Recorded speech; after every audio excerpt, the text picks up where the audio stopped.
Promise for this week, ఈ వారం కొరకైనటువంటి వాగ్దానాన్ని మనం చదువుకుందాం. మీకా గ్రంథము 2వ అధ్యాయము 13వ వచనం. మీకా చాప్టర్ 2 వర్స్ 13. మీకా గ్రంథము 2వ అధ్యాయము 13వ వచనం. మీకా 2:13 పరిశుద్ధ గ్రంథంలో నుంచి మీకా గ్రంథము 2వ అధ్యాయము 13వ వచనం. ప్రాకారములు పడగొట్టువాడు వారికి ముందుగా పోవును, వారు గుమ్మములను పడగొట్టి దాని ద్వారా దాటిపోవుదురు, వారి రాజు వారికి ముందుగా నడుచును, యెహోవా వారికి నాయకుడిగా ఉండును. ఆమేన్. మీ పక్క వాళ్ళకి ఒక సంతోషం కలిగించేటువంటి ఒక వార్త ఏంటంటే, ఏ అడ్డుగోడలైతే మీ ముందు ఉన్నాయో, ఏ పరిస్థితుల ప్రాకారాలైతే మీ ముందు నిలబడి అట్టహాసం చేస్తున్నాయో, ఏ మనుషుల మాటలైతే మీ ముందు నిలబడి మీరా దాన్ని గెలుస్తారా, మీరా దాన్ని పొందుకుంటారా, మీకా అదవుతుందా అని అనుకుంటూ ఉన్నారో, ఏ ఎరుకో గోడలైతే ప్రపంచంలో అతిపెద్ద కట్టడాలుగా ఏర్పాటు చేయబడిన ప్రదేశాలలో అంత బలమైన కట్టడాలుగా ఉండి పేరు పెంచుకున్నాయో, అలాంటి ప్రదేశంలో యుద్ధము చేయటానికి మనుషుని యొక్క ఆయుధం అవసరం లేకుండా ప్రాకారాలను పడగొట్టువాడు వారి ముందుగా నడిచి కేవలము ఆయనను స్తుతిస్తూ ఉండగా, కీర్తనలు పాడుతూ ఉండగా, దేవుని మహిమపరుస్తూ ఉండగా ఆ ప్రదేశంలో దేవుని యొక్క అద్భుతమైన విడుదల ఆ ప్రాకారములను పడగొట్టి వారందరినీ దేవుడు ముందుకు నడిపించాడు. ఈరోజు ఆ ప్రాకారములను పడగొట్టువాడు మీ ముందుగా పోతున్నాడు. వారు గుమ్మములను పడగొట్టి దాని ద్వారా దాటిపోతారు. ఏ గుమ్మాలైతే నీకు ఆటంకంగా ఉన్నాయో, ఆ ద్వారంలో నువ్వు రాలేవు, ఇది నీకు సాధ్యం కాదు, ఇది నీకు అసాధ్యం, దీనిలో నుంచి మీరు సంపాదించుకోలేరు, ఇది మీ వల్ల కాదు, ఇది అనుకుంటున్నామా, ఇంక ఇది మారదు, ఇది మార్పు చెందదు, వాడు మారడు, అది మారదు, ఇది ఇంతే, దీని బ్రతికింతే, దీని పరిస్థితి ఇంతే, ఇలాగే ఆ గుమ్మములను తల ఎత్తుకునేటట్లు మహిమగల రాజు ప్రవేశించి ఆ గుమ్మాలన్నీ పడగొడుతున్నాడు. ఆమేన్. ఆయన పడగొట్టి ముందుకు తీసుకుపోతూ ఉండగా వాటిలో నుంచి మిమ్మల్ని వాటి ద్వారా దాటిపోయేలాగా చేసి వారి రాజు వారికి ముందుగా నడుచును, యెహోవా వారికి నాయకుడిగా ఉండును. ఏమండి, మనల్ని కాపాడాల్సిన వాడు రాజు. ఆయనే మన ముందు నడుస్తూ ఉంటే సైన్యం దేనికైనా భయపడద్దా? మీకు తెలుసా, యుద్ధంలో ప్రధాన సైన్యాధికారిని గనక చంపేస్తే, ఆ చీఫ్ కమాండర్ని గనక చంపేస్తే, లేక ఆ కింగ్ని గనక టార్గెట్ చేసి చంపేస్తే యుద్ధం ఓడిపోతారు, ఇక వెంటనే సరెండర్ అవ్వాల్సింది. అలాంటిది నీ నాయకుడు నీ ముందు నడుస్తానంటున్నాడు. అంతేకాదు దేవుడే వారికి ముందుగా నడుచుకుంటూ వెళ్తానని చెప్తున్నాడు. కాబట్టి రాజుగా ఉన్న మన నాయకుడైన దేవుడు నీ కుటుంబం ముందు, నీ మార్గాల ముందు, నీ యుద్ధాల ముందు, నీ పరిస్థితుల ముందు, నీకున్న స్థితిగతుల ముందు, నీకున్నటువంటి నష్టాల ముందు, కష్టాల ముందు, వ్యాధుల ముందు, బలహీనతల ముందు, అవమానాల ముందు ఆయన నీకు ముందర నడుస్తున్నాడు. ఆమేన్. మీ పక్క వాళ్ళకి చెప్పండి, మీ ముందర ఆయన నడుస్తున్నాడు, మీ పరిస్థితుల ముందు ఆయన నడుస్తున్నాడు, నీ ఇంట్లో వారి ముందు ఆయన నడుస్తున్నారు, నీ ఇరుకులకు ముందు నడుస్తున్నాడు, మూయబడిన తలుపులకు ముందు నడుస్తున్నాడు, అడ్డుగా ఉన్న ప్రాకారాలకు ముందు నడుస్తున్నాడు, ఇబ్బందులకు ముందు నడుస్తున్నాడు, కష్టాలకు ముందు నడుస్తున్నాడు, మారని దానికి ముందు నడుస్తున్నాడు. ఆయన మార్పు చేయించువాడు. ఆమేన్. ఆయన ఎంత చక్కటి మార్గాలను ఇచ్చేవాడో తెలుసా? ఈరోజు నీవైతే యుద్ధం చేయటానికి ముందుగా ఆహారాన్ని, లేక పనిముట్లను, లేక పరిస్థితులను, లేక జనాలని, బలాలను రెడీ చేసుకోవాలి. దేవునికి అవసరం లేదు. నువ్వు ఆయనతో ఉంటే చాలు, ఆయన నీ పక్షంగా కార్యాలు చేస్తాడు. ఆమేన్. మీరు చెప్పండి, మీ పక్క వాళ్ళకి చెప్పండి, మీరు ఆయనతో ఉండండి, ఆయన మాట నమ్మండి, ఆయన నీ పక్షంగా చేస్తాడు. ఆయన మాట నమ్మదగినది. ఆమేన్. ఎంతైనా నమ్మదగిన దేవుని యొక్క మాటను బట్టి మీరు ఆదరణ, ధైర్యాన్ని, బలాన్ని పొందుకున్నారని నమ్ముతూ దేవుని యొక్క వాక్యంలోనికి మనం ముందుకి సాగిపోదాం ప్రియులారా. మంచిది. మనం నేర్చుకుంటున్నాము ఆత్మీయ జీవితంలో ఆత్మ ద్వారా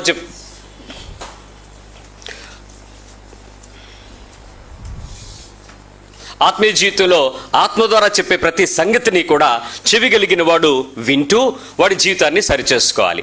సంఘంలోనికి వచ్చేటువంటి ప్రతి ఒక్కరికి ఒక ఆశ ఉంటుంది. ఏంటంటే, దేవునితో నేను లేక నాతో దేవుడు కలుసుకుని ఒక విషయాన్ని నేర్చుకొని, ఒక విషయాన్ని అర్థం చేసుకుని, ఒక విషయాన్ని అనుసరించి, ఒక విశ్వాసంలో నేను ముందుకు వెళ్ళాలి అనేటువంటి ఆశతో దేవుని మందిరంలోనికి ప్రతి ఒక్కరు చేరుతాడు. అయితే దేవుని మందిరంలోనికి వస్తున్నటువంటి మనము కొన్నిసార్లు పరీక్షించుకునేటప్పుడు మన భక్తి అంతటిని వెనక్కి తిరిగి చూసుకుంటే ఎలా ఉంది అన్న ఆలోచన ప్రశ్నార్థకంగానే ఉంటుంది. ఈరోజు మనం నేర్చుకునేటువంటి ప్రాముఖ్యమైనటువంటి అంశం ఏంటంటే, దుర్గములను పడద్రోయగలిగిన యుద్ధోపకరణాలు. కోటల్ని పడగొట్టగలిగిన యుద్ధోపకరణాలు. ఇప్పుడు మనం చదువుకున్న వాగ్దానం లాగే అనిపిస్తూ ఉంది కదా. కానీ దేవుడు ఎందుకు ఒక విశ్వాసి జీవితాన్ని ఆ స్థాయికి తీసుకెళ్లాలనుకుంటున్నాడు? ఎందుకు ఈరోజు విశ్వాసులు వేరొక స్థాయిలోనే ఉండిపోతా ఉన్నారు? వాటిని మనం కొంచెం లోతుగా పరీక్షించుకోవడానికి ప్రయత్నించేద్దాం పిల్లరా. 2 కొరింథీయులకు రాసిన పత్రిక 10వ అధ్యాయము 3వ వచనం. 2 Corinthians chapter 10 verse 3.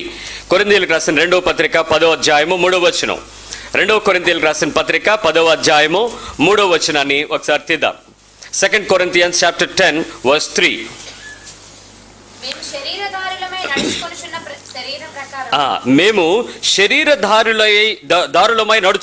శరీర ప్రకారము యుద్ధము చేయం. మేము ఫ్లష్లీనే నడుస్తాం, మేము శరీరంతోనే నడుస్తున్నాం. కానీ మేమేం దేంతో యుద్ధం చేయలేము? శరీర ప్రకారము యుద్ధము చేయము. అంటే శరీర నియమం ఏదైతే ఉందో, శరీరానికి సంబంధించిన ఆలోచన, పరిమితి, శక్తి, బలం ఏదైతే ఉందో దాంతో మేము యుద్ధం చేయం. But we live in flush. మేము శరీరంలోనే ఉంటాం, శరీరంతోనే బ్రతుకుతాం, శరీరాన్ని పోషించుకుంటాం. కానీ యుద్ధాలు చేయాల్సి వచ్చేటప్పుడు మాత్రం మేము అలాంటి యుద్ధాలు చేయం. ఎలా చేస్తారు? 4వ వచనం. మా యుద్ధోపకరణములు శరీర సంబంధమైనవి కావు గాని దేవుని ఎదుట దుర్గములను పడద్రోయి జాలగినంత బలము కలవై ఉన్నవి. ఏంటి? శరీర ప్రకారం యుద్ధం చెయ్యమని చెప్తూనే శరీర సంబంధమైన యుద్ధోపకరణాలు మా దగ్గర లేవు అని చెప్తున్నాడు. ఆత్మీయమైనటువంటి పోరాటాలు మానవ జీవితంలోకి వచ్చేటప్పుడు ప్రాముఖ్యంగా 2 విషయాలు నేర్చుకుంటాం. ఏంటంటే శరీరానికి సంబంధించినటువంటి ఆలోచన బలాలు ఒకవైపు ఉంటే, ఆత్మీయ సంబంధమైన బలాలు మరొక వైపు ఉంటాయి. మనం నేర్చుకుంటాం. ఎఫ్సి పత్రిక 6వ అధ్యాయంలో మనం చూసినప్పుడు మనకున్నటువంటి యుద్ధ ఉపకరణాలన్నిటినీ ఎక్కడెక్కడి నుంచి ఉన్నాయి? అవన్నీ ఆత్మ సంబంధమైనవి. ఇవన్నీ ఏంటి? శరీరంతో ఉన్నాయి, కానీ మేము శరీరంతో ఫైట్ చేయము, కానీ మేము ఆత్మతో కూడా ఫైట్ చేయడానికి రెడీ అవట్లేదు అని చెప్తున్నాడు. అంటే శరీరము లోపల దేవుని పక్షమైన కొన్ని పరిమితులు నీకు ఇస్తే, నువ్వు మనుషులకు కనపడాలని శరీరానికి బయట ఉండేటువంటి ఆ ఉపకరణాలను లేక ఆభరణాలను లేక ఆయుధాలను వేసుకోవటం అనేది ఆత్మీయత కానే కాదు.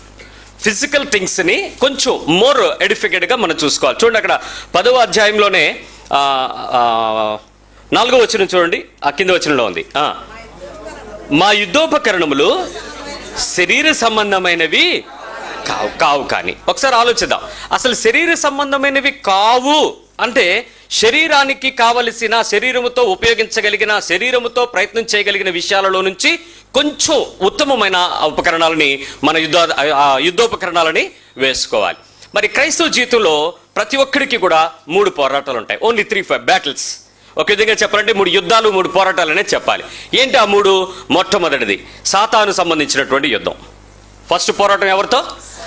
ఈరోజు ఆత్మీయమైనటువంటి క్రైస్తవులు అనబడేవారు చాలా మందికి ఈ పోరాటాలు ఉన్నాయి, చాలా పోరాటాలు. ఒక సిస్టర్ గారు అయితే చాలా విషయాలు ఆవిడ మాట్లాడుతూ చెప్తుంది. సాతాన్ గడు మా ఇంట్లోకి వచ్చి శోధించేస్తున్నాడండి, సాతాన్ గడు మా ఆయన పట్టేస్తున్నాడండి, సాతాన్ గడు మా పెద్ద పాపను లాక్కెళ్ళిపోతున్నాడండి, సాతాన్ గడు ఎలాంటి దుష్ట ప్రయత్నాలు చేస్తున్నాడు తెలుసా అండి అని.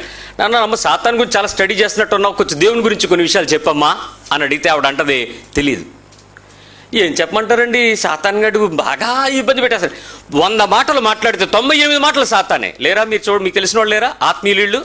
ఎంతసేపు నిన్న బాబు జ్వరం వచ్చింది, ప్రార్థన చేయడానికి తీసుకొచ్చారు, చర్చికి తీసుకొచ్చాక, దుష్టుడండి మా అబ్బాయికి జ్వరం పెట్టాడండి. ఆడికేం పని లేదా? నీ మలేరియా, టైఫాయిడ్, జాండీసు, జ్వరము ఇలాంటివి పెట్టుకుంటూ వెళ్ళటానికి. ప్రతిసారి శరీర సంబంధమైన బలహీనత వచ్చినప్పుడు దానికి దుష్టుడి గురించి, సాతాన్ గురించి ఎందుకు ఆలోచిస్తావు? అదే టైంలో ఏమండి మా అబ్బాయికి ఇంత బలహీనత వచ్చింది కదా, దేవుడు తన బలాన్ని చూపించడానికి జబ్బు ఇచ్చాడండి అని ఎందుకను? నీకు ఆ విశ్వాసం లేదు. వేరే విశ్వాసాన్ని మాట్లాడతాం. ప్రతిసారి కూడా వేరొక ఆలోచన, సాతాను సంబంధించినటువంటి విషయం. 1 పేతురు పత్రిక 5వ అధ్యాయము 8వ వచనంలో మనకు ఆ విషయాన్ని చూస్తాం. 1 Peter chapter 5 verse 8. పేతురు రాసిన మొదటి పత్రిక 5వ అధ్యాయము 8వ వచనం. నిబ్బరమైనటువంటి బుద్ధి కలిగిన వారై మెలకుగా ఉండండి. ఎందుకో తెలుసా? మీ విరోధి అయిన అపవాది, ఫుట్నోట్లో, సాతాను గర్జించు సింహము వలె ఎవరిని మింగుదునా అని వెతుకుచూ తిరుగుతున్నాడు. ఎవరిని మింగుతానా అని వాడు ఎంతసేపు ఏం చేస్తున్నాడు? గర్జించే సింహం అలా వెతుకుతూ తిరుగుతున్నాడు. ఎక్కడ? విశ్వాసుల్ని. ఫస్ట్ పోరాటం fight or battle with enemy. సాతాన్తో చాలా పోరాటం మనం ఎదుర్కొంటున్నాం. వాడు వెతుకుతూ తిరుగుతున్నాడు. మనం వెళ్ళిపోయి సాతాన్ని పిలిచామనుకోండి, బ్రదరు ఒకసారి రా అని వస్తాడు. నువ్వు వాడికి కావాల్సినటువంటి లక్షణాలు నువ్వు పెట్టావు అనుకోండి, పట్టుకుంటాడు. వీధిలో చాలా కుక్కలు తిరుగుతున్నాయి, మా వీధిలో చాలా కుక్కలు తిరుగుతున్నాయి. మా చెత్తకుండి మీద ప్రతిరోజు మూత పెట్టడం మాకు అలవాటు. చెక్ చేసుకుంటాను నేను. మళ్ళీ పైకి వచ్చేటప్పుడు ఒకసారి మూత కరెక్ట్గా ఉందా లేదా అని చూసుకుంటాను. ఒకరోజు మర్చిపోయి యాదృచ్ఛికంగా తర్వాత పెడదాంలే అని చెప్పి మూత తీసేశాను, పెట్టలేదు, పైకి వచ్చేసాం.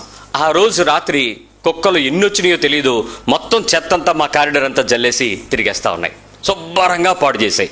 తెల్లవారు లేచేటప్పటికి మా వాచ్మెన్ చెప్తున్నాడు, ఎవరో మూత తీశారండి. ఎవరు మూత తీశారు అని అంటే పెట్టలేదని తెలుసు, తీసినోడిని కాదు, నేను పెట్టలేదు సరిగ్గా. ఒక్క నిమిషం ఆలోచించాం. ప్రతిరోజు కవర్ చేసినప్పుడు ఇబ్బంది లేదు, కానీ ఒక్కరోజు సరిగ్గా కవర్ చేయకపోతే ఏమైంది, ఆ ప్రదేశంలో కుక్కలు వచ్చేసాయి. నీ ఆత్మీయ జీవితంలో ఎవ్రీ టైం ఒకే స్పిరిచువల్ లైఫ్లోకి వెళ్ళిపోతే సాతాను నిన్నే ముట్టుకోడు.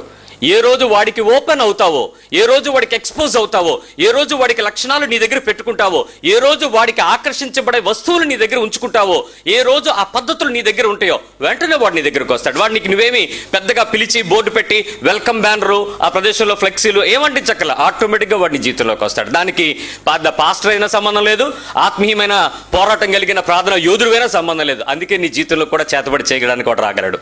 వాడు నువ్వు జాగ్రత్త చూసుకోవాల్సింది. That's the first battle. Second battle ఎప్పుడు కూడా ఏంటంటే శరీరంతో పోరాటం. మొదటి పోరాటం ఎవరిది? సాతాన్ది. రెండో పోరాటం ఏంటి? ఫ్లష్.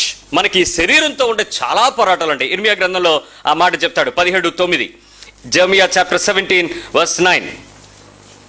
ఇర్మియా గ్రంథము 17వ అధ్యాయము 9వ వచనం. హృదయము కొన్నిటికంటే అన్నిటికంటే ఏం కలిగింది? మోసకరమైనది, అది ఘోరమైన వ్యాధి కలిగినది, దాన్ని గ్రహించగలిగిన వాడు ఎవరు? అసలు నీ హార్ట్తో నీకేం ప్రాబ్లమ్స్ ఉందో నీకు తెలుసా? మీరు వెళ్ళి 2D ఎకోనో, లేక థ్రెడ్మిల్ TMT టెస్టో, లేకపోతే ఇంకేదైనా బ్లడ్ టెస్ట్ చేసుకుని కొలెస్ట్రాల్స్, లేకపోతే ECG తీసుకుని దానిలో గ్రాఫ్ రీడింగ్ తేడా వచ్చిందని చెప్పి నువ్వు చెప్పేటువంటి విషయాల గురించి ఆలోచించట్లేదు ఆయన. నీ శరీరము లోపల ఉన్న ఒక అవయవము ఘోరమైన వ్యాధి కలిగింది, అది మోసం కలిగింది, అది ప్రతిసారి నీ శరీరం అంతటిని పాడు చేస్తుంది. నీ శరీరము లోపలికి రక్తాన్ని పంప్ చేసే యూనిట్ అదే. కాబట్టి ఆ రక్తము యేసుక్రీస్తు రక్తములో మలచబడి పాత దోషమును కొట్టివేసుకోని పరిశుద్ధపరచబడి నిష్కలంకమైనటువంటి ఆయన యొక్క రక్తము నీ శరీరం లోపలికి వచ్చి నీ తల మొదలు అరికాలు వరకు పంప్ అయితే వెల్ అండ్ గుడ్. అదర్వైజ్ దాంతోనే నువ్వు ఫైట్ చేస్తావు. భయంకరమైన పోరాటం ఉంటుంది, హృదయంతోనే పోరాటం. మీరు అడగచ్చు, అసలు ఎలా ఉంటుంది ఈ పోరాటం యొక్క షేప్ ఎలా ఉంటుంది అంటే, గుండె నొప్పి వచ్చే వాళ్ళని అడగని చెప్తారు. హార్ట్ అటాక్ వచ్చిన వాళ్ళని, భయ్యా ప్రశాంతంగా ఉండు భయ్యా, ఆలోచించక భయ్యా అని చెప్పండి. ఏమంటాడు? నన్ను హాస్పిటల్ తీసుకెళ్ళరా ముందు, ఇప్పుడు ఆలోచించకుండా ఎలాగుంటాను, నీకు నొప్పి చచ్చిపోతాను, నిమిషంలో చచ్చిపోతానేమో. ఎందుకంటే హార్ట్ పేషెంట్కి చెప్తారు, last 1 minute is a very very risky minute. ఆ క్షణం 5 నిమిషాల లోపు వాడు హాస్పిటలైజ్ అయితే వాడు ప్రాణం బతికేస్తుంది. వాడు లైఫ్ లాంగ్ మరి కొంతకాలం దేవుడు ఎక్స్టెండ్ చేయగలుగుతాడు. ఆ పీక్ మినిట్ చాలా సీరియస్గా పనిచేయాలి. అంతేగాని నువ్వు అక్కడ నుంచి మనం నూనె రాద్దాం, మనం గచ్చీఫ్ వేద్దాం, మనం ఆ ప్రదేశం ఇంకేదైనా ప్రేయర్ కవర్ చేద్దాం అని చెప్పి నువ్వు కూర్చుంటే చచ్చిపోతాడు. ఎందుకు? శరీరము హృదయము చాలా బలహీనమైనది. ఆ పరిస్థితులు వైద్య సహాయం కొరకు ఎదురు చూస్తున్నటువంటి సందర్భం. మరి ఆత్మీయమైనటువంటి విశ్వాసి ఆత్మ సంబంధమైన యుద్ధోపకరణాలు మనవి శరీరానుసారం కానప్పుడు ఎలా పోరాడతాం? మార్క్స్ వార్త 7వ అధ్యాయము 21వ వచనంలో ఆ లక్షణాలు మనకు బయటికి తీసుకొస్తాడు. Gospel of mark chapter 7 verse 21. 13 లక్షణాలు ఉంటాయి ఇక్కడ. ఈ 13 లక్షణాలు నీకు చిన్న పిల్లోడుగా ఈ లోకంలో ఎవడు పుట్టినా అంటే, ఇప్పుడు మీ పక్కన ఎవరైనా మనుషులు ఉంటే చూడండి, ఆ మనుషులకు గుండెకాయ ఉంది, ఆ గుండె లేక ఆ హృదయం ఉంది అని అంటే ఈ లక్షణాలు వాటికి లోపలనే. బయట కనపడకపోవచ్చు, బయటికి నువ్వు కోట్లు వేసుకోవచ్చు, సూట్లు వేసుకోవచ్చు, జాకెట్లు వేసుకోవచ్చు, చీరలు కట్టుకోవచ్చు, డ్రెస్సులు కట్టుకోవచ్చు, కవర్ చేయొచ్చు, but there is something inside. ఏంటి? 7:21 మార్క్స్ వార్త 7వ అధ్యాయము 21వ వచనంలో, లోపల నుంచి అనగా మనుషుల హృదయంలో నుంచి బయటికి బ్రహ్మాండంగా కూర్చుంటారు, లోపల ఆలోచనలు చేయగలరు, దురాలోచనలు. తరువాత జారత్వములు, దొంగతనములు, నరహత్యలు, వ్యభిచారములు, లోభములు, చెడుతనము, కృత్రిమము, కామవికారము, మత్సరము, దేవదూషణ, అహంభావము, అవివేకము వచ్చును. ఈ చెడ్డవని లోపల నుండి బయలువెళ్లి మనుషుని అపవిత్రపరచునని ఆయన చెప్పెను. ఈ 13 ఇష్యూస్ నీ శరీరమును బయటికి కనపడకుండా, నీ శరీరాన్ని కుళ్ళు పెట్టేసి, పాడు చేసి, నిరుత్సాహపరిచి, నల్లగొట్టి, నీ ఆత్మీయ జీవితంలో దేవుని కొరకు సంతోషంగా ముందుకు వెళ్ళనివ్వకుండా నిన్ను నల్లగొట్టేస్తా ఉంటాయి. ఎంత సమస్యగా మారుతుందో ఒకసారి చూసుకోండి. ఫస్ట్ పోరాటం సాటన్, 2 శరీరం. ఈ 2 మనల్ని చాలా ఇబ్బంది పెడతాయి. ఇప్పుడు 3వ పోరాటం ఏంటో తెలుసా? భక్తి లేక దేవుడు లేక భక్తి. ఇది మనుషులకు ఉండేటువంటి రియల్ ఫైట్స్. నిజానికి ఈ భక్తి ఫైట్ ఎలా ఉంటుందో చెప్తాను. దీని లక్షణం ఎలా ఉంటుందో చెప్పాలి. నాకు కావలసినట్లు దేవుని వాడుకోవడం ఎలా? భక్తిలో 2 పోరాటాలు. నాకు కావలసినట్లు దేవుని వాడుకోవటం ఎలా? నెంబర్ 2, దేవునికి కావాల్సి వచ్చినట్లు నేను దేవునికి వాడబడడం ఎలా? మీకు ఏ పోరాటం ఉంది చెప్పండి? మొదటిది, నాకు కావలసినట్లుగా దేవుని వాడుకోవడం ఎలా. రెండవది, నేను దేవునికి కావలసినట్లు ఆయన చేత వాడబడడం ఎలా. నిజానికి మన ఫైట్ ఏది చెప్పండి? Spiritual life. A B? ఏనా బినా? ఏనే. ఎందుకు? మనకి దేవుని దగ్గర నుంచి ఏం తెచ్చుకోగలం, ఎలా పిండుకోగలం, ఎలా ఏరుకోగలం, ఎలా దేవుకోగలం, ఎలా ఏడిసి తెచ్చుకోగలం, ఎలా బలవంత పెట్టి బతిమిలాడి గోజాడి తెచ్చుకోగలం. నిన్న ఒక బ్రదర్ చెప్తున్నాడు, ఏడిసానయ్యా దేవుని దగ్గర, మరి ఇంకో వదిలిపెట్టలేదనియా. మా ఆవిడ తిడతానే ఉంది, రే అయినా ఏమండి మీరు మగోళ్ళు, మీరు ఏడవకూడదు, గుంబనంగా ప్రార్థన చేయండి అని అంటుందంట. మనోడికి తట్టుకోలేక ఏడ్చి ఏడ్చి ప్రార్థన చేసి మొత్తానికి సాధించానని అన్నాడు. సాధించాడంట. ప్రార్థన చేసి ఏం చేశాడు? సాధించాడు. నేను అన్నాను, తమ్ముడు నువ్వు మంచి పని చేశావు, నీ ప్రార్థనకి దేవుడు జాలిపడిచ్చాడు అనుకుంటున్నావు, నీ జీవిత కాలము దాంతో నువ్వు ఏడుస్తావు. నువ్వు ఏడిచి ఏదైతే తెచ్చుకున్నావో లైఫ్ టైం దాంతో నువ్వు ఏడుస్తావు చూసుకో అనంటే, అంత మాట అనేసరేంటనయ్యా. నా అనుభవం, దేవుడు ఇచ్చేంత వరకు వెయిట్ చేస్తే ఉత్తమమైనది వస్తుంది. యెహోవా ఉత్తమమైన దాన్ని అనుగ్రహించును, ఆయన ఆలస్యమైనను ఉత్తమమైనదాన్ని ఇచ్చును. నువ్వు బలవంతం చేసావు, నువ్వు ఏడ్చావు, నువ్వు మొర్ర పెట్టావు, ఎలాగో ఒకలాగా అనుకున్నావు, ఎలాగో అవుద్ది. ఆయన ఎప్పుడు ఒకలాగే చేస్తాడు. సృష్టిని 2 సార్లు చేయలేదుగా. ఆయన ప్లాన్స్ అని ఎప్పుడు కూడా యెహోవా కార్యములు నిశ్చయములు అని చెప్తుంది. It's perfect plans. ఆయన నీకోసం మారలేడు, నీకోసం మార్చుకోలేడు. కానీ చాలా మంది బ్రతుకులు ఈరోజు దేవుని దగ్గర నుంచి మనం ఎలా తెచ్చుకోవాలి. మన బ్రదర్ వస్తున్నాడు, సార్ మీరు కొత్తగా వస్తున్నట్టున్నారు కదా అని అడిగితే, అవునండి కొత్తగా వస్తున్నా. ఎక్కడి నుంచి వస్తున్నారండి? అనకాపల్లి. అయ్యి బాబు ఏంటి ఇక్కడికి 35-40 కిలోమీటర్ల దూరం నుంచి మీరు ప్రేయర్కి వస్తున్నారని అంటే, లేదండి మాకు ఒక సిస్టర్ గారు చెప్పారండి, ఇక్కడికి వెళ్ళిన తర్వాత ఆమెకి కవల పిల్లలు పుట్టారట, మాకు 7 సంవత్సరాలు పెళ్ళయింది, పిల్లలు లేరు, అందుకని ఇక్కడికి వస్తున్నామండి. 40 కిలోమీటర్లు ప్రయాణం చేసి దేనికోసం వస్తున్నాడు చర్చ్కి? అతనికి తెలిసిపోయింది ఒక టెక్నిక్. అక్కడికి వెళ్తే పిల్లలు పుడతారు, ఆ చర్చికి వెళ్తే ఆ పాస్టర్ గారి దగ్గరికి వెళ్తే అది వస్తుంది, ఆ పాస్టర్ గారి దగ్గరికి వెళ్తే అది వస్తుంది, ఈ అయ్యగారి దగ్గరికి వెళ్తే ఇది వస్తుంది, ఈ బాబు దగ్గరికి వెళ్తే అది వస్తుంది. యేసు బాబు దగ్గరికి వెళ్ళడం మానేశారు అందరూ. ఈ బాబుల చుట్టూ, తల్లుల చుట్టూ, తండ్రుల చుట్టూ తిరుక్కొని మాకు ఏది సంపాదించుకోవాలో, దేవుని దగ్గర నుంచి ఎలా తెచ్చుకోవాలో అది తెచ్చుకోవడానికి ప్రయత్నం చేస్తున్నారు. ఇది మొదటి వాడు.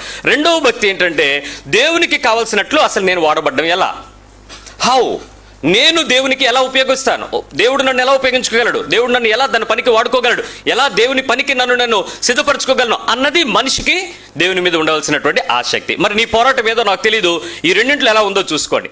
అందరూ కూడా ఈరోజు మనము క్రైస్తవ విశ్వాసపు ఆ ప్లాట్ఫామ్ ఏదైతే చూస్తున్నామో, హోల్ ప్లాట్ఫాము నిర్మమాటంగా నేను చెప్పగలను, ప్రతి ఒక్కరు కూడా శ్రమల గురించి, కష్టాల గురించి కాకుండా అభివృద్ధి, ఆనందం, సంతోషం, ఆశీర్వాదాలు, ఐశ్వర్యాలు కావాలంటే ఏం చెయ్యాలి అని చెప్తే వినే బోధలకి చాలా మందిని ఎడిక్ట్ అయిపోయాం. అట్రాక్ట్ కాదు, ఎడిక్ట్ అయిపోయాం. అక్కడికి అది తెచ్చుకుంటే, అలా చేస్తే అని చాలా సార్లు వాటి కొరకు. ఒకసారి మా అమ్మగారు మొట్టమొదట్లో స్తుతులలో శక్తి అనే ఒక పుస్తకం కొనిచ్చారు. ఆమె చక్కగా చదివి స్తుతించటం ద్వారా తన బంధకాలన్నింటినీ బయటకు గెలుచుకుంది. ఈలోపు ఒక ఆత్మీయ నాయకుడు 500 స్తుతుల పుస్తకం ఒకటి ప్రింట్ చేశాడు. వెంటనే ఎవరో చెప్పుకుంటారు కదా, ఈ చాలా పబ్లిసిటీ ఉంటుంది, బైబిల్ చదవమని ఎవడో చెప్పడం, ఆ పుస్తకం చదివావా అని ఒకటి చెప్తాడు. ఈలోపు 500 పుస్తకం చెప్పి, రే నాకు ఆ పుస్తకం తెచ్చిపెట్టాను. ఎందుకమ్మా అంటే 500 మరి కన్సైడ్గా ఉంటాయి కదా, అన్నీ ఒకసారి కంటిన్యూ చేసుకోవచ్చు. సర్లే మొదట్లో ఆసక్తి కదా అని చెప్పేసి తెచ్చిచ్చాను. ఈలోపు ఎవడో 1000 స్తోత్రాల పుస్తకం ఒకటి ప్రింట్ వచ్చింది. ఈవిడ చెప్పింది 500 పాత అయిపోయారా, కంటత అయిపోయి మళ్ళీ కొత్త తీసుకురాను. అది తెచ్చాను. ఈలోపు 10,000 స్తోత్రాల పుస్తకం వచ్చింది. ఆవిడ అంటది, కొద్ది రోజులు చదివి ప్రాక్టీస్ చేసి సీరియస్గా ఒక రోజు అంది, వాళ్ళు యాంత్రికంగా మాట్లాడుతున్నట్టు నాకు అనిపిస్తుంది స్తోత్రాలను కూడా.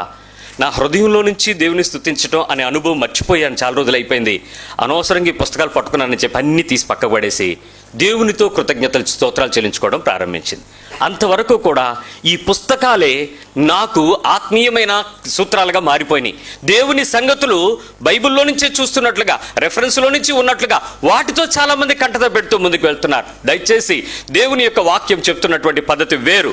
ఈ లోకంలో ఉండేటువంటి మనుషుల యొక్క పద్ధతులను నువ్వు ఏ రోజు కూడా వెంబడించితే ఏదో వసతి అనేటువంటి ఆలోచన మానేసి, దేవుని వాక్యంలో ప్రత్యేకత ఉంది. మరికొంతమంది ఎక్కువ చెప్తున్నటువంటి పరిస్థితి ఏంటో తెలుసా, సేవకులకు ఇవ్వాలి, సేవకివ్వాలి, ఇస్తే మీకు అన్నీ వచ్చేస్తాయి. చాలా మంది చెప్తున్నటువంటి బోధ. మరి ఇస్తే వస్తాయో లేదో నాకు తెలియదు. కొంతమంది చెప్తున్నారు టీవీ కార్యక్రమాలకు స్పాన్సర్ చేయండి, తద్వారా మీకు అన్నీ వస్తాయి. దేవుని దగ్గర నుంచి ఈ విషయాలు ఆలోచన మారేశారు. టీవీ కార్యక్రమాలు, పరిచర్య చేయాలి, సమర్పించుకోవాలి, ఇలా చేయండి, అలా చేయండి. ఇలాంటి చాలా విషయాలు, ఇవేవి కూడా నీ ఆశలని, కోరికలని తీర్చుకోవటానికి దేవుని పద్ధతులు కావు. నీ భక్తి వేరే, నీ విశ్వాసపు శక్తి వేరే, నీ ఆత్మీయ జీవిత గురి వేరే, నీ లక్ష్యం వేరే. చాలా సందర్భాల్లో ఎక్కడో చోట ఏమవుతుందో తెలుసా, ఈ లాటరీ టికెట్ సంపాదించుకుని కొనుక్కుని ఆ 10 రూపాయలు 50 రూపాయలు మరి ప్రతిసారి లాటరీ టికెట్లు కొంటూనే ఉంటాడు. ఎందుకు?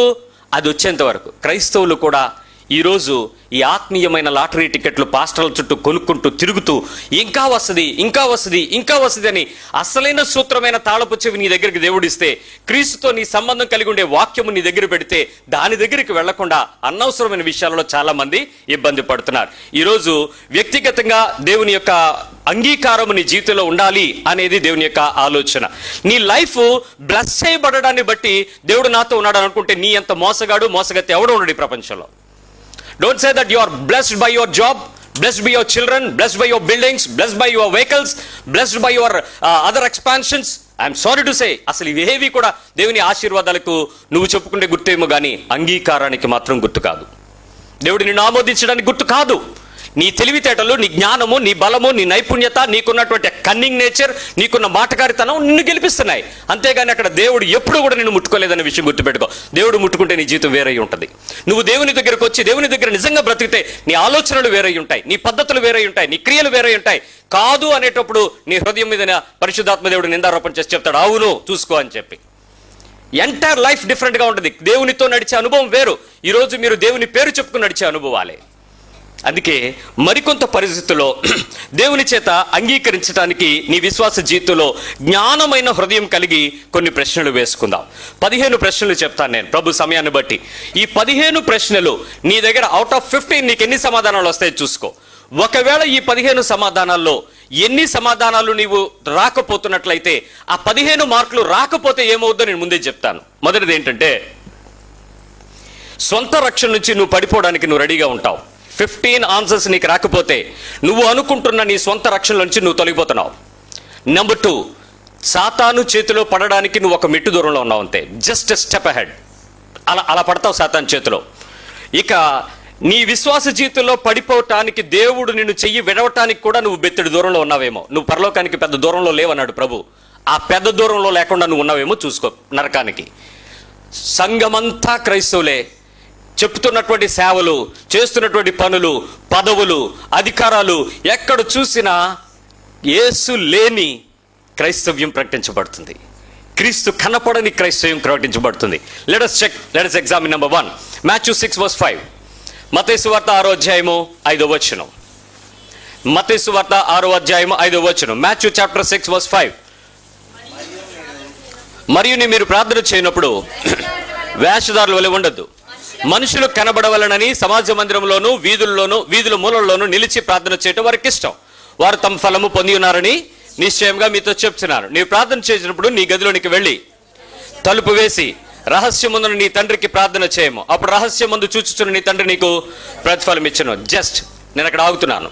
Matthew 6:5 and 6 చదువుకున్నాం. ఇప్పుడు నేను వేసే ఈ 3 ప్రశ్నలకి సమాధానం చెప్పండి. నెంబర్ 1, నేను నా రహస్య ప్రార్థనలో తీవ్రంగా ఉన్నానా?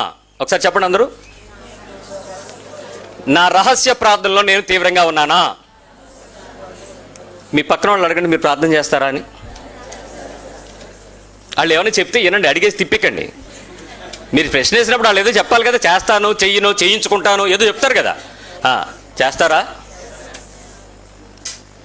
ఏ ప్రార్థన? రహస్య ప్రార్థన.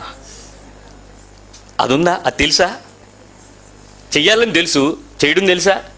రహస్య ప్రార్థన ఎలా చేస్తాం? ఎవరికైనా కనపడేలాగా వీధుల్లోనా? కాదు. మరి మా సంఘంలో ఒక సహోదరు ఉండేది పార్వతీపురంలో. ఆమె ప్రార్థన చేసేటప్పుడు ప్రార్థన అని నోట్లోంచి అన్నా అని రాకమునిపై ఆవిడ ఎలిగెత్తి స్టార్ట్ చేసేది. అంశం కూడా ఏందో, అన్నిటికీ స్టాండర్డ్ బ్రాండెడ్ కంటతా ప్రార్థన ఉంటుంది. అది ఎత్తేసి మరి మధ్యలో చీసేసి ఆమెన్ అంటుంది. నేను ఒక్క నిమిషం ఆగి ప్రతిసారి అంటాను, నేనేం చెప్పిపోతున్నాను ఇను. ప్రార్థన అనగానే లేచిపోవటం.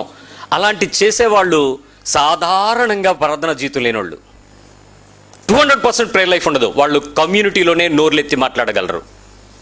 నేను చాలామంది ఒక సంఘంలో చాలా పెద్ద అయిన గౌరవ మర్యాదలు పొందుకునేటువంటి వ్యక్తి, దానికి ముందు ఒక రెవరెండ్ వెనకతలో 4 డిగ్రీలు ఉన్నాయి. అన్నాను, బ్రదర్ మీరు మీ ఇంట్లో మీ వ్యక్తిగతంగా రహస్యంగా మీరు ప్రార్థన చేస్తారంటే రోజంతా బయట చేస్తున్నాం కదా బ్రదర్ అన్నాడు. ప్రభు చెప్పలేదు, రహస్యమైన ప్రార్థన నీకుందా? It's it secret. ఎవరికి సంబంధం లేదు. నువ్వు ఎక్కడ చేస్తావో తెలియకూడదు, ఎలా చేస్తావో తెలియకూడదు, ఏం చేస్తున్నావో తెలియకూడదు, కానీ నీవు ప్రేయర్లో ఉండాలి. నీ హృదయము రహస్యమైన స్థావరాన్ని ఏర్పాటు చేసుకుని రహస్యమైన ప్రదేశంలోకి వెళ్ళి రహస్యం చూచున్న దేవునికి నీ రహస్యం ముందు నీ విజ్ఞాపనలు చేసి నువ్వు బయటికి ధైర్యంగా సంతోషంగా బ్రతుకుతూ ఉండాలి. పోరాటాలు ఉంటాయి, శ్రమలు ఉంటాయి, అవమానాలు ఉంటాయి, ఇబ్బందులు ఉంటాయి, నష్టాలు ఉంటాయి, కష్టాలు ఉంటాయి, జబ్బులు ఉంటాయి, రోగాలు ఉంటాయి, నిట్టూర్పులు ఉంటాయి, కన్నీరు ఉంటుంది, వేదన ఉంటుంది, కానీ నీ ప్రార్థన కూడా అలాగే ఉంటుంది.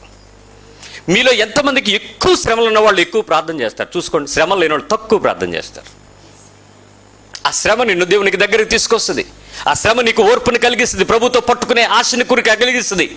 ఈరోజు రహస్యమైన ప్రార్థనలో తీవ్రత లేనప్పుడు నీ ప్రార్థనా జీవితం అంతా అబద్ధపు ప్రార్థనా జీవితం.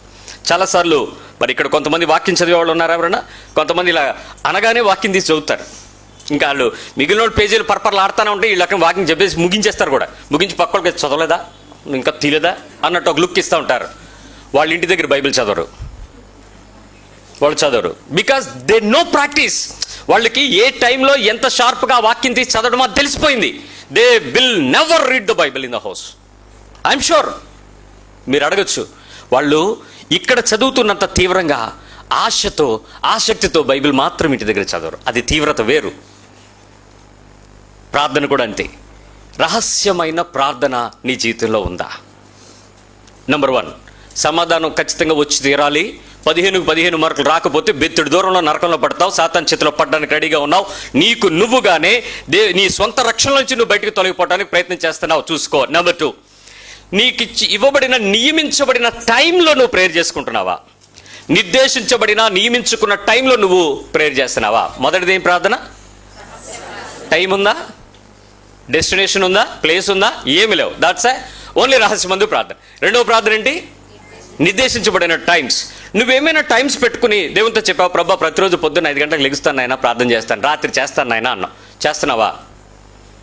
What ever the appointed time. నువ్వు ఏ టైం పెట్టుకున్నావో ఆ టైము, నువ్వు ఏ సమయం అనుకున్నావో ఆ సమయం. ఏమంటే ఇక్కడ ప్రార్థన చేయడానికి కూడా తీరికలేని అవనీలు అంబానీలు ఉన్నారు. ఇక్కడ ఉన్నారా? నేను ఎందుకు అంబానీ గారి గురించి అడిగాను తెలుసా? ఆయన ఆఫీస్లో పూజ గది ఉండదు, కానీ వినాయక చవితి వస్తే స్టాఫ్ మొత్తానికి 4 రోజులు సెలవు ఇచ్చి పూజ చేయిస్తాడు. ఈ సంవత్సరం అంతా పూజ ఎప్పుడు చేసుకుంటాడు? ఆ నెలలో పెద్ద లడ్డు పెట్టి అక్కడ డాన్సులు వేస్తాడు, భక్తి అయిపోతుంది. ఉత్తప్పుడు వర్కాలిక్, పని పని పని, డబ్బు డబ్బు డబ్బు, business business business, top position, shares, అక్కడ ఉంటాడు. మనం కూడా అలాంటి తీరిక ప్రార్థన చేయడానికి అంత టైం లేనంత బిజీ స్కెడ్యూల్స్ ఉండేవాళ్ళు ఎవరు ఉన్నారు ఇక్కడ? ప్రార్థన చేయటం. చాలా మందికి ఈ రెండో విషయం దగ్గర నియమించుకున్నటువంటి సమయమే ఉండదు, టైం ఉండదు. ఒకరోజు ప్రభు అడిగాడు, రాత్రి ఎంతసేపు నిద్రపోతావు అని అడిగాడు. ప్రభు మంచి నిద్ర పొమ్మని డాక్టర్ గారు చెప్తున్నారు, షుగర్ కంట్రోల్ ఉంటుందంట, అందుకని హాయిగా నిద్రపోతున్నాను ప్రభు అన్నాడు. నువ్వు రాత్రి అందరూ పడుకున్నాక నువ్వు లేవాలి అన్నాడు. మీరు లేపితే లేస్తాను, నేను లేకను, మీరు లేపండి ప్రభు అంటే నాకు కొంచెం అనేసాను, కానీ లోపల గిల్టీ, అదేంటి దేవుడిని లేపమంటాం ఏంటి, మనం లెగాలి కదా. సరే అలాగే ప్రభా లెగిస్తాను ప్రభా. 2 రోజులు లేచాను, 3 రోజుల నుంచి లెగడానికి బాడీ ఒప్పుకోవట్లేదు. అప్పుడే నిద్ర పడుతుంది. అప్పుడు మీరందరూ లేచినంతసేపు మనం ఆడుకుంటాం, పాడుకుంటాం, ఇవి చూసుకుంటాం, అవి చూసుకుంటాం, మాట్లాడుకుంటాం.